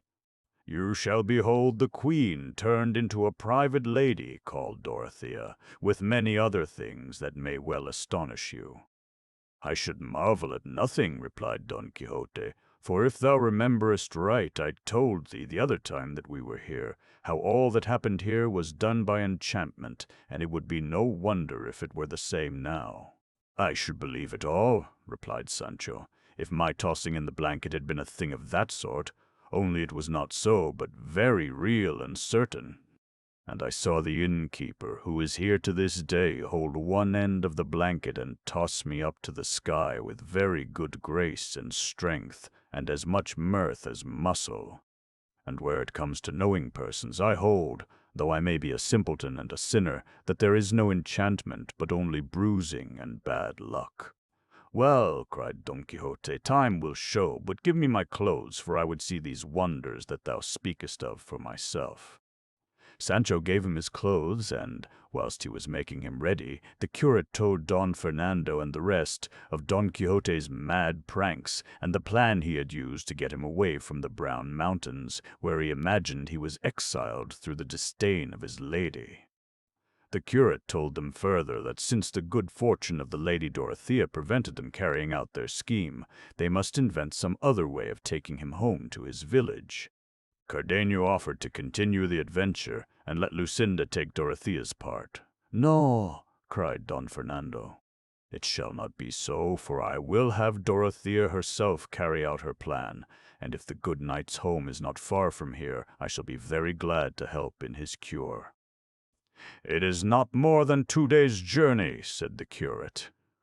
"Even if it were more," replied Don Fernando, "I should be happy to make the journey in so good a cause." At this moment Don Quixote sallied out, completely armed with Mambrino's helmet, which had a great hole in it on his head, his shield on his arm, and leaning on his lance. His grotesque appearance amazed Don Fernando and his companions very much, who wondered at his gaunt face so withered and yellow, the strangeness of his arms, and his grave manner of proceeding. All stood silent to see what he would do, whilst the knight, casting his eyes on the beautiful Dorothea with great gravity and calmness, spoke as follows. "I am informed, beautiful lady, by this my squire, that your greatness has come to an end, and your condition is destroyed. For, instead of being a queen and a mighty princess, you are now become a private damsel. If this has been done by the special order of that sage magician, the king your father, because he dreaded that I could not give you all necessary help, I say that he does not know half his art, and has never understood the histories of knightly adventures. For if he had read them with the attention that I have, he would have found how many knights of less fame than myself have ended far more desperate adventures than this. For it is no great matter to kill a giant, be he ever so proud. For in truth it is not so many hours since I myself fought with one, but I will be silent, lest they tell me I lie. Time, the detector of all things, will disclose it when we least expect." "Thou foughtest with 2 wine-bags, not with a giant," cried the innkeeper. Don Fernando told him to be silent and not to interrupt Don Quixote, who continued his speech thus. "In fine, I say, high and disinherited lady, do not trouble if your father has made this change in you, for there is no peril so great on earth but my sword shall open a way through it, and by overthrowing your enemy's head to the ground, I shall set your crown on your own head within a few days." Don Quixote said no more, but waited for the princess's answer. She, knowing Don Fernando's wish that she should continue to carry out their plan, answered with a good grace and pleasant manner, saying, "Whosoever informed you, valorous knight of the Rueful Countenance, that I have altered and transformed my being, hath not told you the truth, for I am the very same today as I was yesterday." True it is that my fortunes have somewhat changed, and given me more than I hoped for or could wish for, but for all that I have not ceased to be what I was before, and I still hope to have the aid of your valorous and invincible arm. Therefore, good my lord, restore to my father his honor, and believe him to be both wise and sagacious, for by his magic he has found me a remedy for all my misfortunes. For I believe that had it not been for you, I should never have attained the happiness I now enjoy, and that I speak the truth these good gentlemen will bear witness. All that is now wanted is that tomorrow morning we set out on our journey. As for the conclusion of the good success I hourly expect, that I leave to the valor of your invincible arm. Thus spoke the witty Dorothea, and Don Quixote, having heard her, turned to Sancho with an air of great indignation, and said, Now, I say unto thee, Sancho, thou art the veriest little rascal in all Spain. Tell me, thief and vagabond, didst thou not tell me that this princess was turned into a damsel, and that she was called Dorothea? And that the head that I slashed from a giant's shoulders was a wineskin with 1,000 other follies that threw me into the greatest confusion I was ever in my life? I vow, he continued, looking up to the heavens and crashing his teeth together, I vow that I am about to make such a havoc of thee as shall beat some wit into the pates of all the lying squires that shall hereafter ever serve knights errant in this world. I pray you have patience, good my lord, answered Sancho, for it may well befall me to be deceived touching the change of the lady and Princess Micomicona. But in what touches the giant's head, or at least the cutting of the wine-bags, and that the blood was but red wine, I am not deceived, I swear. For the bags lie wounded there at your own bedhead, and the red wine hath made a lake in your room, and all this you will know when his honor the landlord asks you to pay the damages. I tell thee, Sancho, thou art a blockhead, said Don Quixote. Pardon me, we have had enough of it. Enough indeed, said Don Fernando, and let me entreat you to say no more of it. Seeing my lady the princess says she will go away tomorrow, as it is too late to depart today, let us agree to spend this evening in pleasant discourse, and tomorrow we will attend the worthy knight, Don Quixote, and be eye-witnesses of the valorous feats of arms he shall do in carrying out this adventure. It was now time for supper, and they all sat down at a long table, for there was not a square or round one in the whole house. And they gave the principal end to Don Quixote, though he did all he could to refuse it. But when he had taken it, he commanded that the lady Micomicona should sit at his elbow, as he was her champion. The others being placed in due order, they all enjoyed a pleasant supper, listening to the wise, strange discourse that Don Quixote held upon his favorite subject of knightly adventures.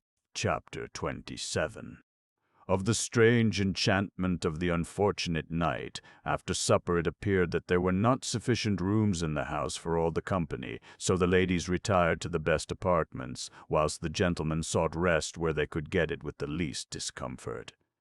Sancho Panza found a bed on his ass's harness, where he was soon fast asleep, and Don Quixote satisfied his sense of duty by arming himself, mounting Rocinante, and riding round the inn, that he might act as sentinel of this imaginary castle. In a short time all the inn was drowned in a deep silence. Only the innkeeper's daughter and Maritornes were not asleep, but knowing very well Don Quixote's humor, and that he was armed on horseback outside the inn keeping guard, the two agreed to play him some trick, or at least to pass a little time listening to his nonsense. It so happened that there was not any window in all the inn which looked out into the fields, but only a hole in the barn, out of which they were used to throw the straw.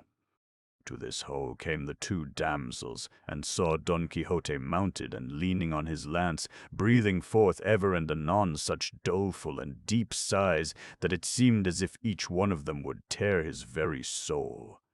They noted besides how he said in a soft and amorous voice, "O my lady Dulcinea of Toboso, the perfection of all beauty, the sum total of discretion, the treasury of grace, the storehouse of virtue, the ideal of all that is worthy, modest, or delightful in all the world.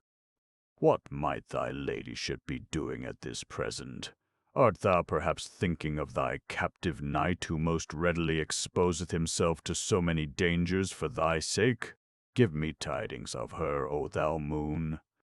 Mayhap thou dost now look down upon her pacing some gallery of her sumptuous palace, or leaning against some balcony, thinking what glory she shall give me for my pains, what quiet to my cares, what life to my death, and what reward for my services.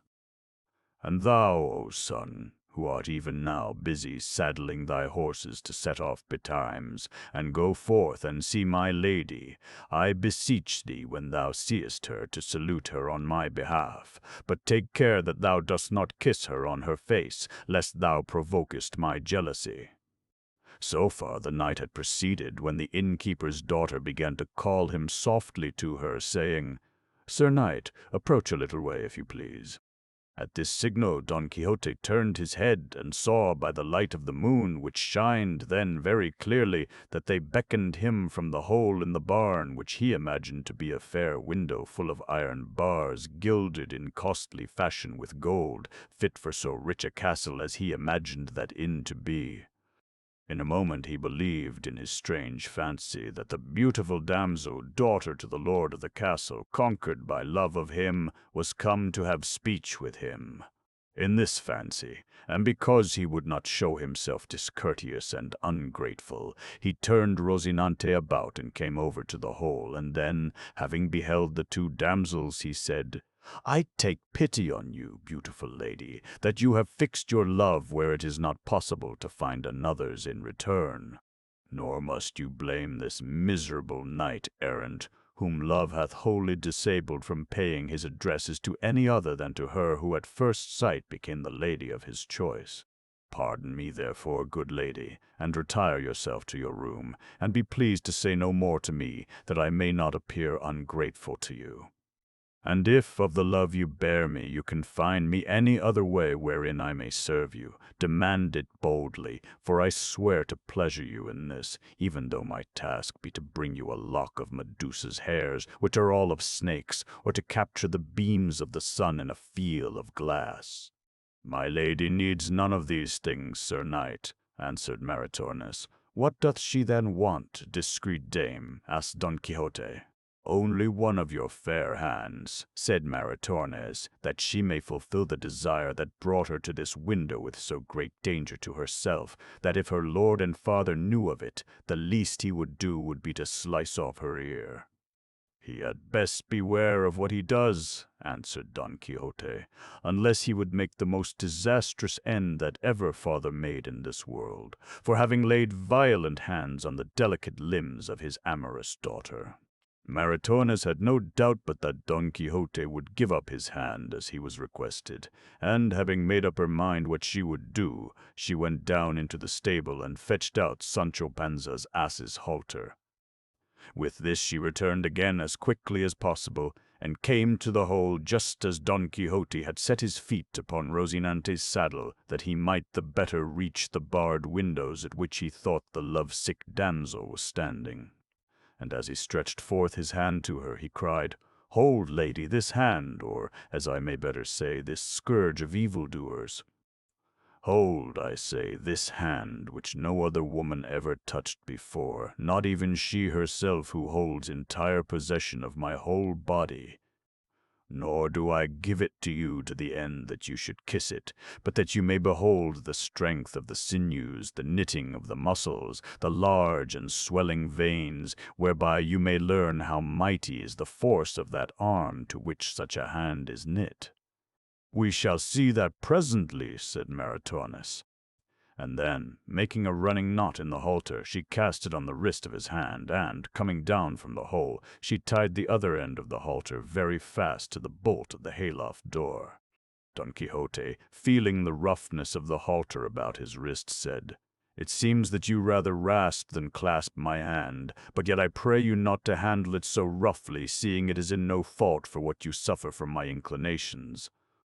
Remember that those who love well do not take so cruel revenge on those who love elsewhere."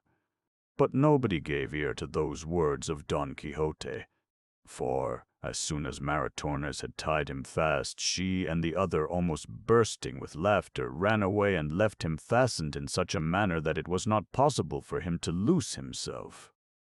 He was standing, as has been said, on Rocinante's saddle, with his whole arm thrust within the hole, and fastened to the bolt of the door, and was in great fear that if Rocinante budged never so little on either side, he should fall and hang by the arm. Therefore he durst not make the least movement, though he might have expected from Rocinante's patience and mild spirit that if he were allowed, he would stand without stirring for a whole century. In fine, Don Quixote, finding that he was tied up and that the ladies were gone, began at once to imagine that all this had been done by way of enchantment, as the time before when he and Sancho had suffered such strange adventures. Then he was wroth with himself for his want of judgment and discretion in venturing to enter the castle a second time, seeing that he had come off so badly the first. For it was a maxim with the knights-errant that when they had attempted an adventure and had not come well out of it, it was a token that it was not reserved for them but for some other. Yet for all this he drew forward his arm to see if he might deliver himself, but he was so well bound that all his efforts proved vain. It is true that he drew his arm cautiously, lest Rocinante should stir, and though he longed to get into the seat of his saddle again, yet he could do no other but stand upright or wrench off his arm. Many times did he wish for the sword of Amadis, against which no enchantment had power. Then he fell to cursing his stars, or again called upon the lady Dulcinea to remember him anew. Now he would call on his good squire Sancho Panza, who, buried in sleep, stretched out upon his pack-saddle, heard him not, and then he called in vain on the sage Urganda to release him. Finally the morning found him so full of despair and confusion that he roared like a bull, for he had no hope that daylight would bring him any cure, as he fully believed his enchantment would prove everlasting. This belief was strengthened inasmuch as Rocinante had not budged ever so little, and he came to the conclusion that both he and his horse should abide in that state without eating, drinking, or sleeping, until either the evil influences of the stars were past, or some great enchanter had disenchanted him.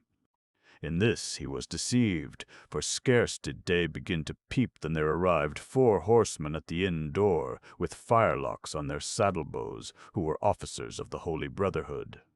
They called out at the inn door, which was still shut, giving loud knocks, which, being heard by Don Quixote from the place where he stood sentinel, he cried out in a loud and arrogant voice, "Knights or squires, or whatsoever else ye be, you are not to knock any more at the gates of this castle, seeing that at such an hour as this either those who are within are sleeping, or else are not wont to open their fortress until Phoebus hath spread his beams over the earth.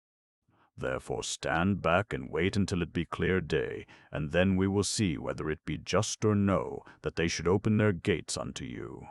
"What castle or fortress is this," cried one of them, "that we should observe these ceremonies?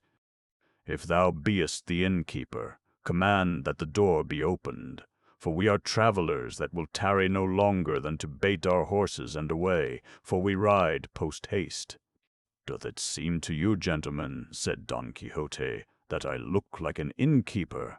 "I know not what thou lookest like," answered the other, "but well I know that thou speakest madly in calling this inn a castle." "It is a castle," replied Don Quixote, "and one of the best in this province, and it hath people in it who have had a sceptre in hand and a crown on their head." "They be some company of strolling players, then," replied the man, laughing, "for no others hold sceptres or wear crowns in such a paltry inn as this is." "Thou knowest but little of the world," answered Don Quixote, "seeing thou art ignorant of the chances that are wont to happen in knight-errantry. The man's companions wearied of this discourse and turned again to knock with great fury at the door.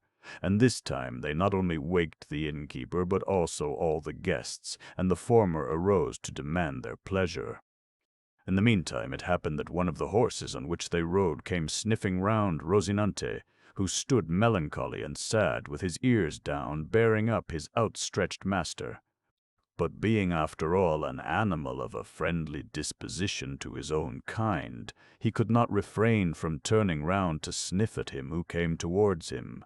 Scarce had he moved one step, when Don Quixote's 2 feet, which were close together, slipped, and, sliding from the saddle, the knight would have fallen to the ground had he not remained hanging by the arm. This caused him so much pain that he felt that his wrist was being cut off or his arm torn away, for he hung so near to the ground that he touched it with the tips of his toes, and this increased his misery, for, feeling the little that was wanted to set his feet wholly on the ground, he struggled all he could to reach it, deceived by the hope that he could indeed touch it if he only stretched himself a little further.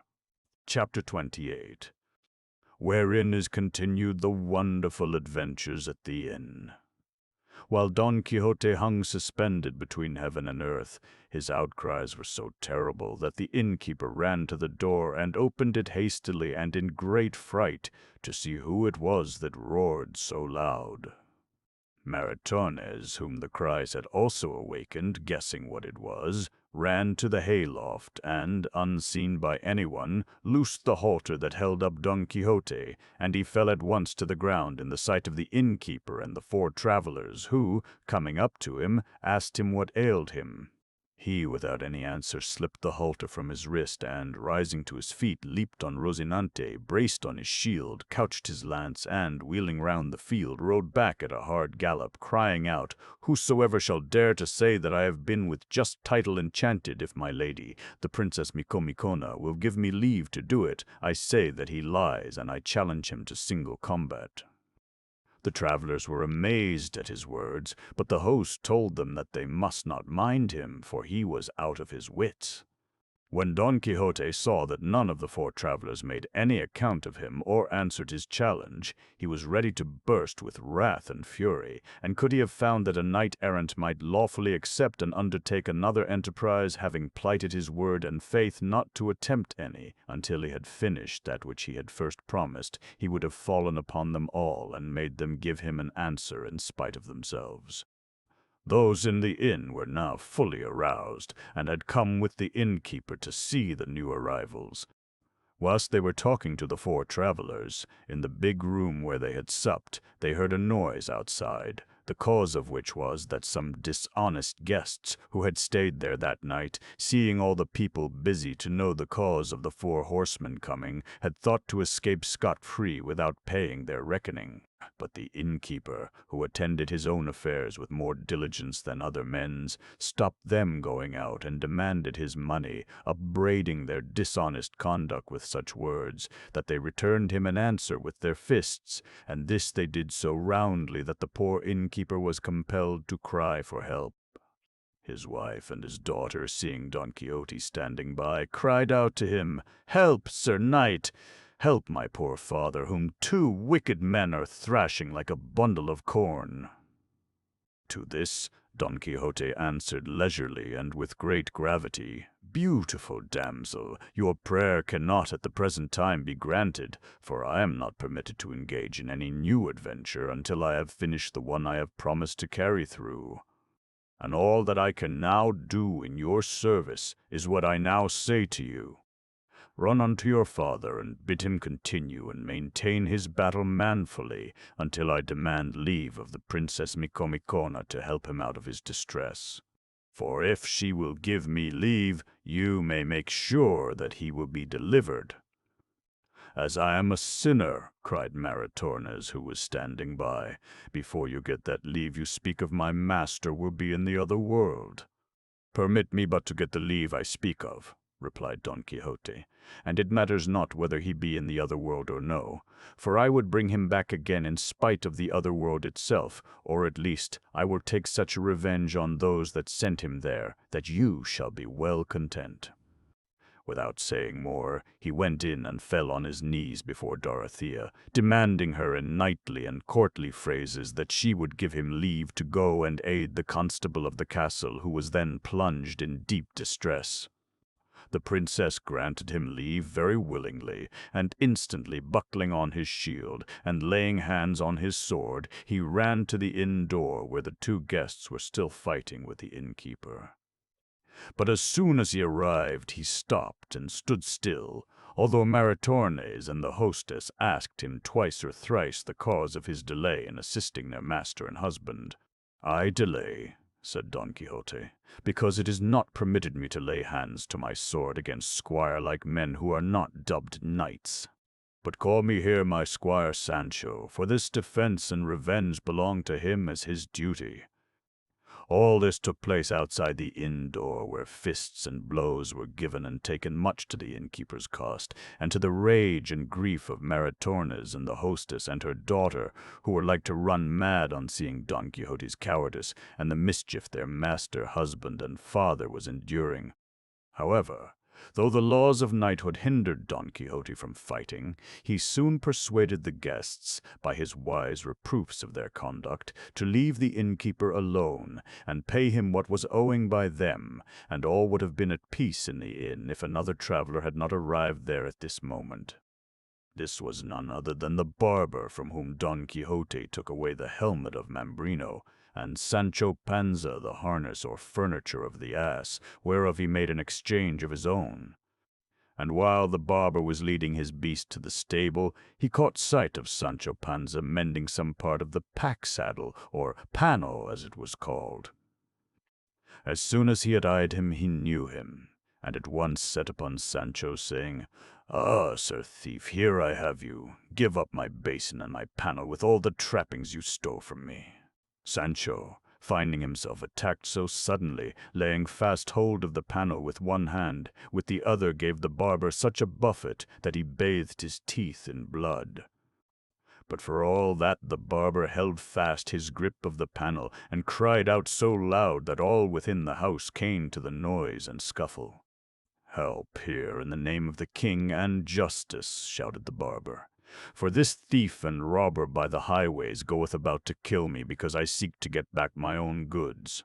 "Thou liest," cried Sancho, "for I am not a robber of the highways, and my lord Don Quixote won these spoils in a fair battle." By this time Don Quixote himself had come to the spot, not a little proud to see how his squire defended himself and attacked his enemy, and he took him from that moment to be a man of valor, and resolved in his own mind to dub him knight on the first occasion that should offer, because he thought that the order of knighthood would be well bestowed on him. "Sirs," said the puzzled and angry barber, "this panel is certainly mine, and I know it as well as if I had bred it. And there is my ass in the stable who will not let me lie. So do but try it on him, and if it fit him not to a hair, I am willing to be called infamous. And I can say more, that on the very day on which they took my panel from me, they robbed me likewise of a new brazen basin which had never been used, and cost me a crown." Here Don Quixote could no longer contain himself from speaking, and, thrusting himself between the two, to part them asunder, he caused the panel to be placed publicly upon the ground, until the dispute should be decided, and said, "To the end that you may understand the clear mistake which this good squire labours under, see how he calls that a basin, which was and is and always shall be the helmet of Mambrino, which I took from him by force in fair battle, and made myself lord thereof in a lawful and warlike manner. In regard to the panel I meddle not, but I can say that my squire Sancho asked leave of me to take away the trappings of this vanquished coward's horse, that he might adorn his own withal. I gave him leave to do it, and he took them. As for these being turned from a horse's furniture to an ass's panel, I can give no other reason than the common one in affairs of knighthood, that this is done by enchantment. And to confirm the truth of all I say, run, friend Sancho, speedily, and bring me out the helmet which this good fellow declares to be a basin." "By my faith, sir," said Sancho, If we have no better proof of our story than what you say, the helmet of Mambrino is as arrant a basin as this fellow's trappings are a pack-saddle." "Do what I command," replied Don Quixote, "for I cannot believe that all things in this castle are governed by enchantment."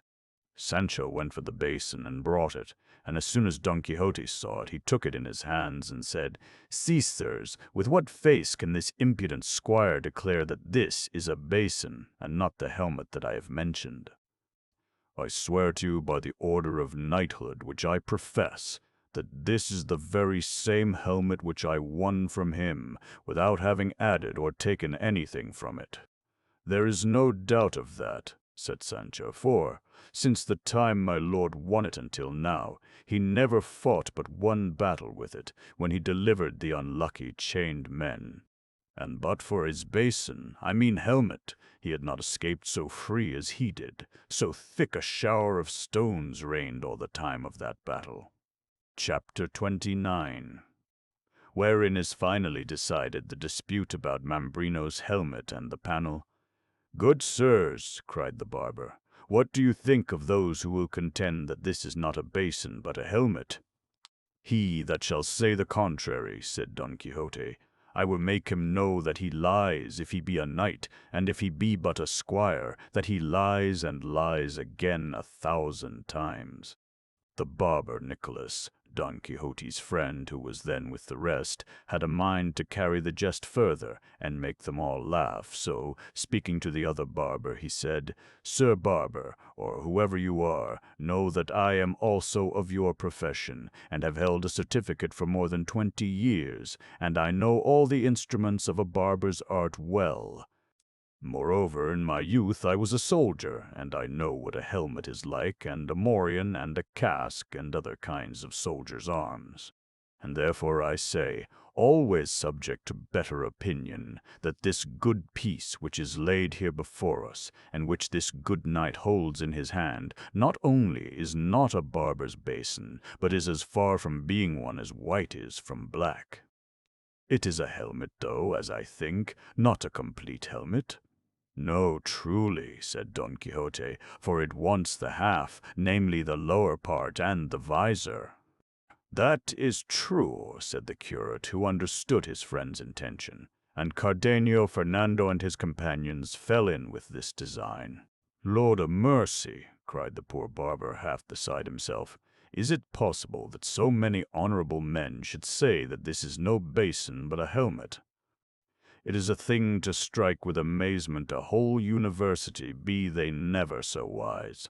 Enough! If this basin is a helmet, then must the pack-saddle be a horse's trappings."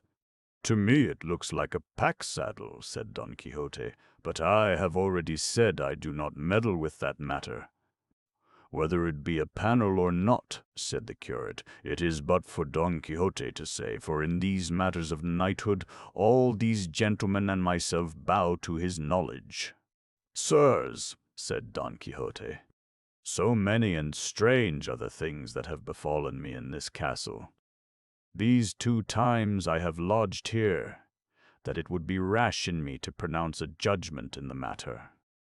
To those who say this is a basin and no helmet I have made my answer, but whether this be a panel or the furniture of a horse I will leave it to others to decide. To those who knew Don Quixote's madness this was a matter of much laughter and good sport, but to the 4 travelers who had arrived that morning, and who were officers of justice and soldiers of the Holy Brotherhood, it seemed the greatest folly in the world. But he that was most of all beside himself with wrath was the barber, whose basin they had transformed before his face into the helmet of Mambrino, and whose panel, he felt sure, would now be turned into the rich furniture and equipage of a great horse. Those who were in the secret laughed heartily to see Don Fernando go up and down, taking the opinion of this man and that, whispering in their ear that they might give their verdict to him in secret. And after he had gone round to all those who knew Don Quixote, he said to the barber in a loud voice, The truth is, good fellow, that I grow weary of asking so many opinions, for I no sooner ask what I want to know than they answer me that it is mere madness to say that this is the panel of an ass, but rather is it the furniture of a horse, yes, and of a chief horse of service. May I never go to heaven, said the poor distracted barber. If you be not all deceived, it is a panel and no horse's trappings, but the law takes it from me, and so farewell to it. The barber's simplicity caused no less laughter than the follies of Don Quixote, who said, There is now no more to be done than for everyone to take his own. But at that moment one of the 4 officers of justice, who had listened to the dispute, full of anger to hear such nonsense seriously spoken, cried out, If this be not a planned jest, I cannot understand why men of such intelligence as all these seem to be should dare to say that this is not a basin, nor this a panel.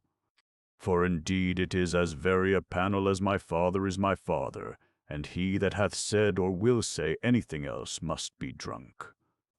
Thou liest like a clownish knave, said Don Quixote. And lifting up his lance, which he always held in his hand, he aimed such a blow at the trooper's pate that if he had not avoided it, it would have thrown him to the ground. The lance was broken into splinters by the fall of the blow, and the other troopers, seeing their comrade so misused, cried out for help in the name of the Holy Brotherhood. The innkeeper, whose duty it was to help all officers of justice, ran for his sword and stood by to help them. The barber laid hold of his panel, and Sancho Panza did the same. Don Quixote set hand to his sword and attacked the troopers, and Cardenio and Don Fernando took his part. The curate cried out, the hostess shrieked, the daughter screamed, Maritornes howled, while Dorothea and Lucinda stood frightened and amazed. The barber battered Sancho, and Sancho pounded him back again, while Don Fernando got one of the troopers at his feet and belabored him soundly. The innkeeper cried aloud for help for the Holy Brotherhood, and all the inn seemed full of wails, cries, screeches, confusion, fears, terrors, disasters, slashes, buffets, cudgellings, kicks, and the shedding of blood. In the midst of this chaos, Don Quixote began to imagine that he was plunged up to the ears in the battle of the King Agramante, and he cried aloud in a voice that thundered through the inn, Hold all your hands, put up your swords, and keep the peace if you wish to continue alive. That great and monstrous voice made them all stand still, on which he continued, Did I not tell you, sirs, that this castle was enchanted, and that some legion of magicians did inhabit it? Note how the discord of King Agramante's camp is among us, so that we all of us fight, and none know for what. Come, therefore, master curate, and make you peace and atonement between us, for I swear that it is a great wrong and pity that so many noblemen as we are here should be slain for so slight causes. The barber was well content that this should be so, by reason that both his beard and his panel had been torn to pieces, and Sancho was at once obedient to his master's voice, as became a dutiful servant. As for the troopers, when they learned Don Fernando's rank and position, they were quieted, but they retired from the brawl grumbling, and by no means satisfied with the turn things had taken. Now it happened that one of these officers, the very one who was so buffeted by Don Fernando, had with him a warrant to take into custody one Don Quixote, who was charged with setting free certain galley slaves. As soon as he remembered this, he must needs try whether the description of Don Quixote tallied with the person before him. He took from his bosom a scroll of parchment, and reading it very leisurely, for he was no great scholar, at every other word he stared at Don Quixote, and compared the marks of his warrant with those in the knight's face, and found that without doubt he was the man that was wanted. No sooner had he made up his mind about this than, holding the warrant in his left hand, he laid hold of Don Quixote's collar with his right so strongly that he could hardly breathe, and cried aloud, Aid for the Holy Brotherhood! And that you may see that I am in good earnest, read that warrant, wherein you shall find that this robber of the highways is to be taken into custody. The curate took the warrant and saw that what the trooper said was true, and that the marks described Don Quixote very nearly. As for the knight, when he found himself abused by so base a rascal, as he considered him, his anger was roused to its height, and he caught the trooper by the throat with both hands, in such a way that if he had not been speedily rescued by his companions, he would have given up his life there and then, before Don Quixote would have released his hold. The innkeeper was forced to assist his fellow officer, and his wife, seeing her husband engaged anew in battle, raised a fresh cry, which was caught up by her daughter and Maritornes, who called for help from all the company. Sancho, seeing all that passed, called out, "By my faith, all that my master hath said of the enchantments of this castle is true, for it is not possible for a man to live quietly in it for an hour together." Don Fernando soon parted the trooper and Don Quixote, but the officers did not cease to demand their prisoner, and called on the others to help them to bind him and deliver him up to their pleasure, for so the service of the king and the Holy Brotherhood required, in whose name they demanded help in arresting this robber and brigand of the public paths and highways. Don Quixote laughed to hear them speak so idly, and said with great calmness, "Come hither, filthy and base-born crew. Dare you call the loosing of the enchained, the freeing of prisoners, the assisting of the wretched, the raising of such as are fallen, the giving to those in want? Dare you, I say, call these things robbing on the highway? O infamous brood, how little do you know of the virtue which lies in knight-errantry! We give you to understand the sin and error in which you lie, in not adoring the very shadow, much more the actual presence of a knight-errant. Come hither, I say, and tell me who was the blockhead who signed a warrant of arrest against such a knight as I am. Who was he that knows not that knights-errant are free from all tribunals? Their sword is their law, their valor, their court, and their own will and pleasure their statutes. I say again, what madman was he that knows not the privileges that belong to a knight-errant, from the day he is dubbed a knight and devotes himself to a knightly calling? What knight-errant did ever pay tax or custom? What tailor ever had of him money for a suit of clothes? What constable ever lodged him in his castle and made him pay his shot? What king hath not placed him at his own table? And finally, what knight-errant was there ever, is, or shall be in the world, who hath not the courage himself alone to give 400 cudgellings to 400 officers if they stand in his way? Whilst Don Quixote raved in this way, the curate was trying to persuade the troopers that Don Quixote was out of his wits, and that even if they did arrest him, they would have to release him afterwards, as he was a madman.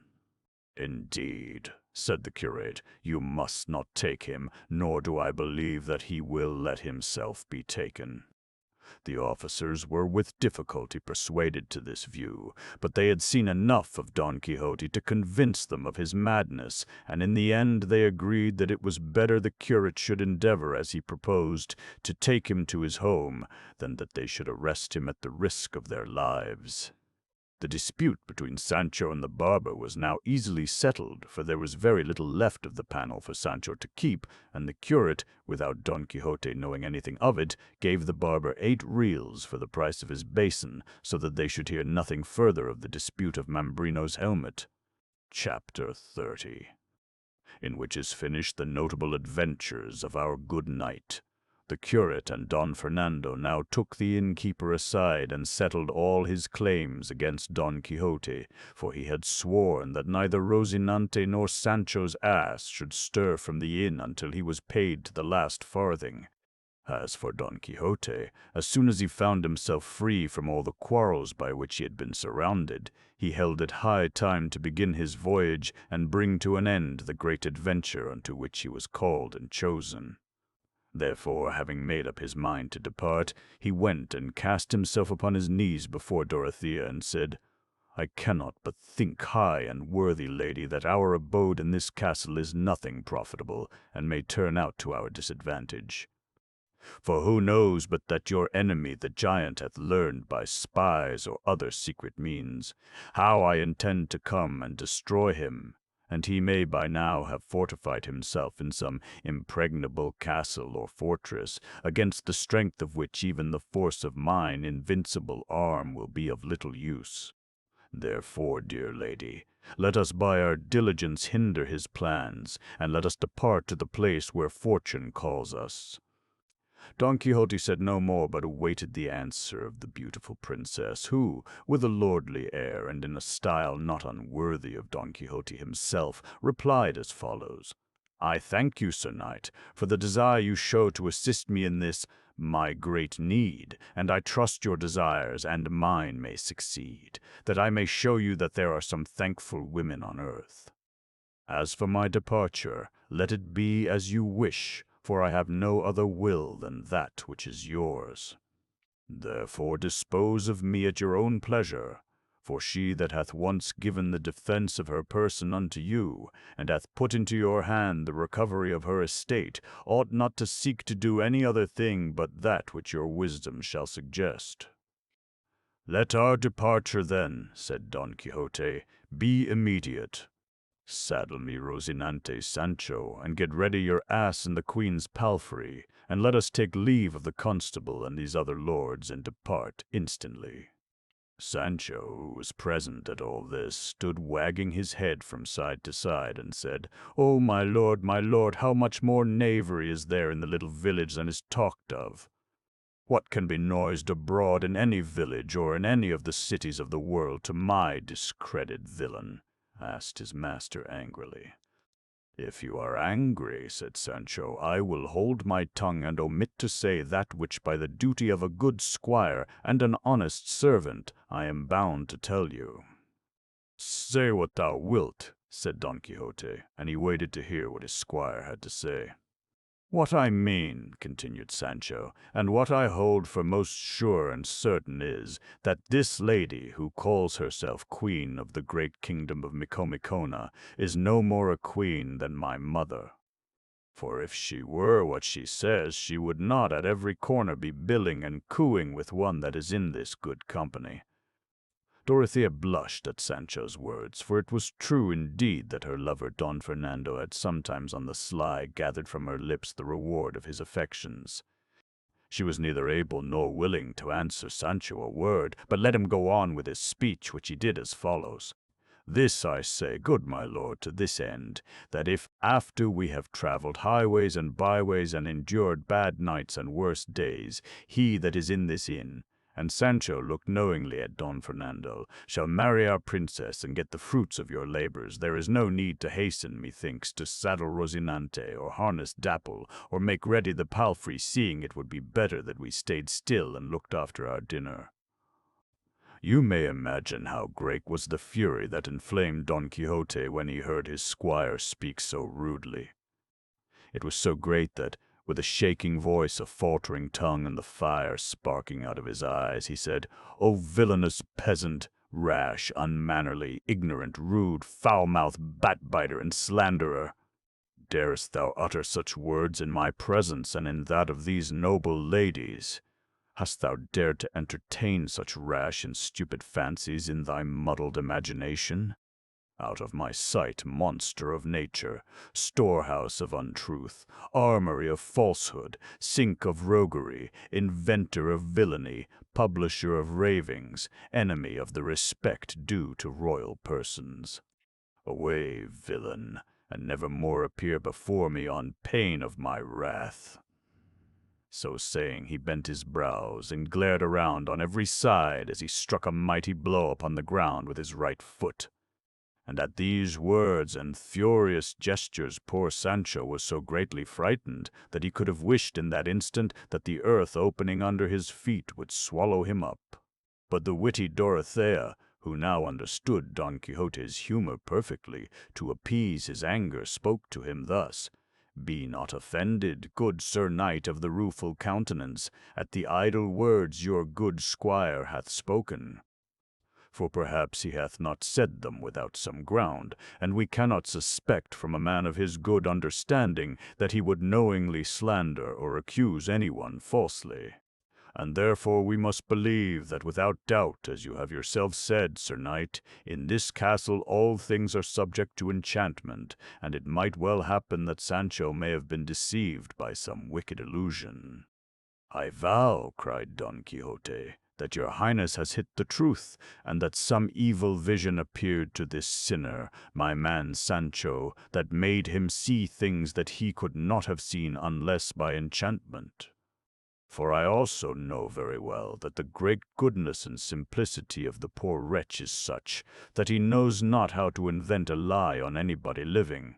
"It is even so," said Don Fernando, "and therefore, good Sir Don Quixote, you must pardon him and take him once more to the bosom of your grace." Don Quixote answered that he did willingly pardon him, and Sancho, kneeling down on his knees, humbly asked his lord's hand, which he gave to him. And after he had permitted him to kiss it, he gave him his blessing, saying, "Now thou shalt finally know, Sancho, that which I have told thee many times, how that all things in this castle come about by means of enchantment." And this Sancho was ready to believe of everything except the tossing they had given him in the blanket, for he well knew that he had been tossed by persons of flesh and blood and bone, and not by visionary and unreal phantoms and shadows, as his master was always telling him. 2 days passed, when it seemed to all the noble company at the inn that it was time to depart, and they considered how, without putting Dorothea and Don Fernando to the pain of turning back with Don Quixote to his village, the curate and the barber could carry him home as they desired, and leave him cured of his folly in his own home. This was the plan they decided on.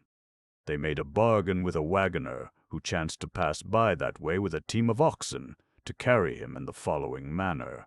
They made a thing like a cage of timber, so big that Don Quixote might sit or lie in it at his ease, and presently Don Fernando, Cardenio, their companions, and the innkeeper did all, by master curate's directions, cover their faces and disguise themselves as well as they could, so that they might seem to Don Quixote to be different persons to any he had seen in the castle. This being done, they entered silently into the place where he slept, reposing after his recent battles. They went up to him as he was sleeping peacefully, not fearing any such accident, and, laying hold of him forcibly, they tied his hands and feet very strongly, so that when he started out of his sleep he could not move, nor do anything else but stare and wonder at the strange faces that he saw before him. And immediately he fell into the idea, which his wild imagination had at once suggested to him, that all these strange figures were spirits and phantoms of that enchanted castle, and he believed that he himself was without doubt enchanted, seeing that he could neither move nor defend himself. All happened as the curate who plotted the jest expected, and after they had brought him to the cage, they shut him within, and afterwards nailed the bars thereof so well that they could not easily be broken. Sancho all this time looked on in wonder to see what would happen to his master. Then the phantoms mounted him upon their shoulders, and as he was carried out of his chamber door, the barber called out in as terrible a voice as he could muster, "O knight of the Rueful Countenance, be not grieved at thine imprisonment, for so it must be that thine adventures be more speedily ended. And thou, O most noble and obedient squire that ever had sword at girdle, beard on a face, or dent in a nose, let it not dismay thee to see carried away thus the flower of all knighthood. For I assure thee that all thy wages shall be paid to thee, if thou wilt follow in the steps of this valorous and enchanted knight. And as I am not allowed to say more, farewell." Don Quixote listened attentively to all this prophecy, and said, "O thou, whatsoever thou beest, I desire thee to request in my name that I may not perish in this prison before my work is ended. And as concerns my squire Sancho Panza, I trust in his goodness that he will not abandon me in good or bad fortune. For though it should fall out through his or my hard lot that I shall not be able to bestow on him an island, as I have promised, his wages cannot be lost to him, for in my will, which is made already, I have set down what he is to have for his many good services." Sancho Panza bowed his head with great reverence when he heard this, and kissed both his master's hands, which were bound tightly together. Then the phantoms lifted up the cage and hoisted it onto the wagon that was drawn by the team of oxen. After bidding farewell to all their friends, the procession started. Followed Sancho upon his ass, leading Rocinante by the bridle, and last of all the curate and the barber riding their mighty mules with masks on their faces. Don Quixote sat with his hands tied and his legs stretched out, leaning against a bar of the cage, with such a silence and such patience that he seemed rather to be a statue than a man. And thus, at an alderman-like pace, such as suited the slow steps of the heavy oxen, they journeyed home. At the end of 2 days they arrived at Don Quixote's village, into which they entered about noon. This was on a Sunday, when all the people were in the marketplace, through the midst of which Don Quixote's cart passed.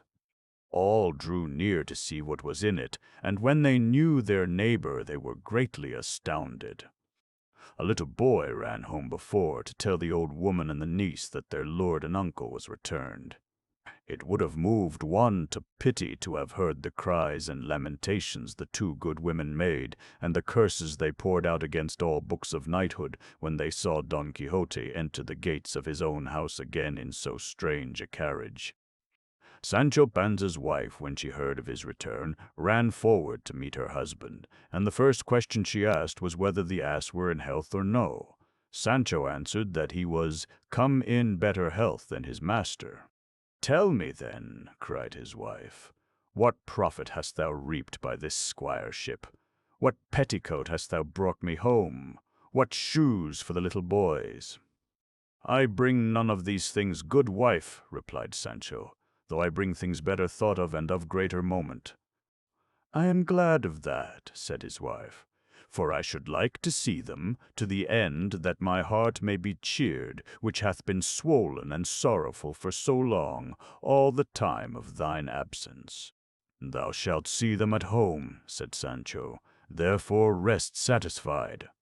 For when we travel once again to seek adventures, thou shalt see me shortly afterwards an earl or governor of an island, one of the best in the world."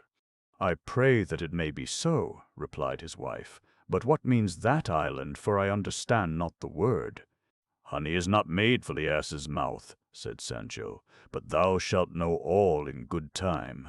Do not busy thyself, Joan, to know all things in a sudden. It is enough that I will tell thee all the truth, and therefore close thy mouth. I will only say this much unto thee as yet, that there is nothing in the world so pleasant as for an honest man to be the squire of a knight that seeks adventures.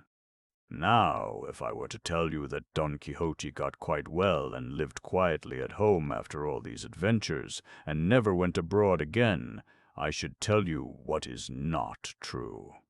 For some day, and I hope at no great distance of time, you may read what the great Cervantes has written, not only of the adventures of which I have told you the story, but of the second part of Don Quixote's adventures, some of which are even more wonderful than the first. There you will learn how Sancho Panza became at last governor of an island for a short space, and may read of the great wisdom and shrewdness with which he ruled. All these good things will be yours to read some day, as they have been mine and are everyone's. For, like all the really great stories of the world, this of Don Quixote belongs to no nation or people, but is the property of each and all of us, given us freely to enjoy it how and where we will.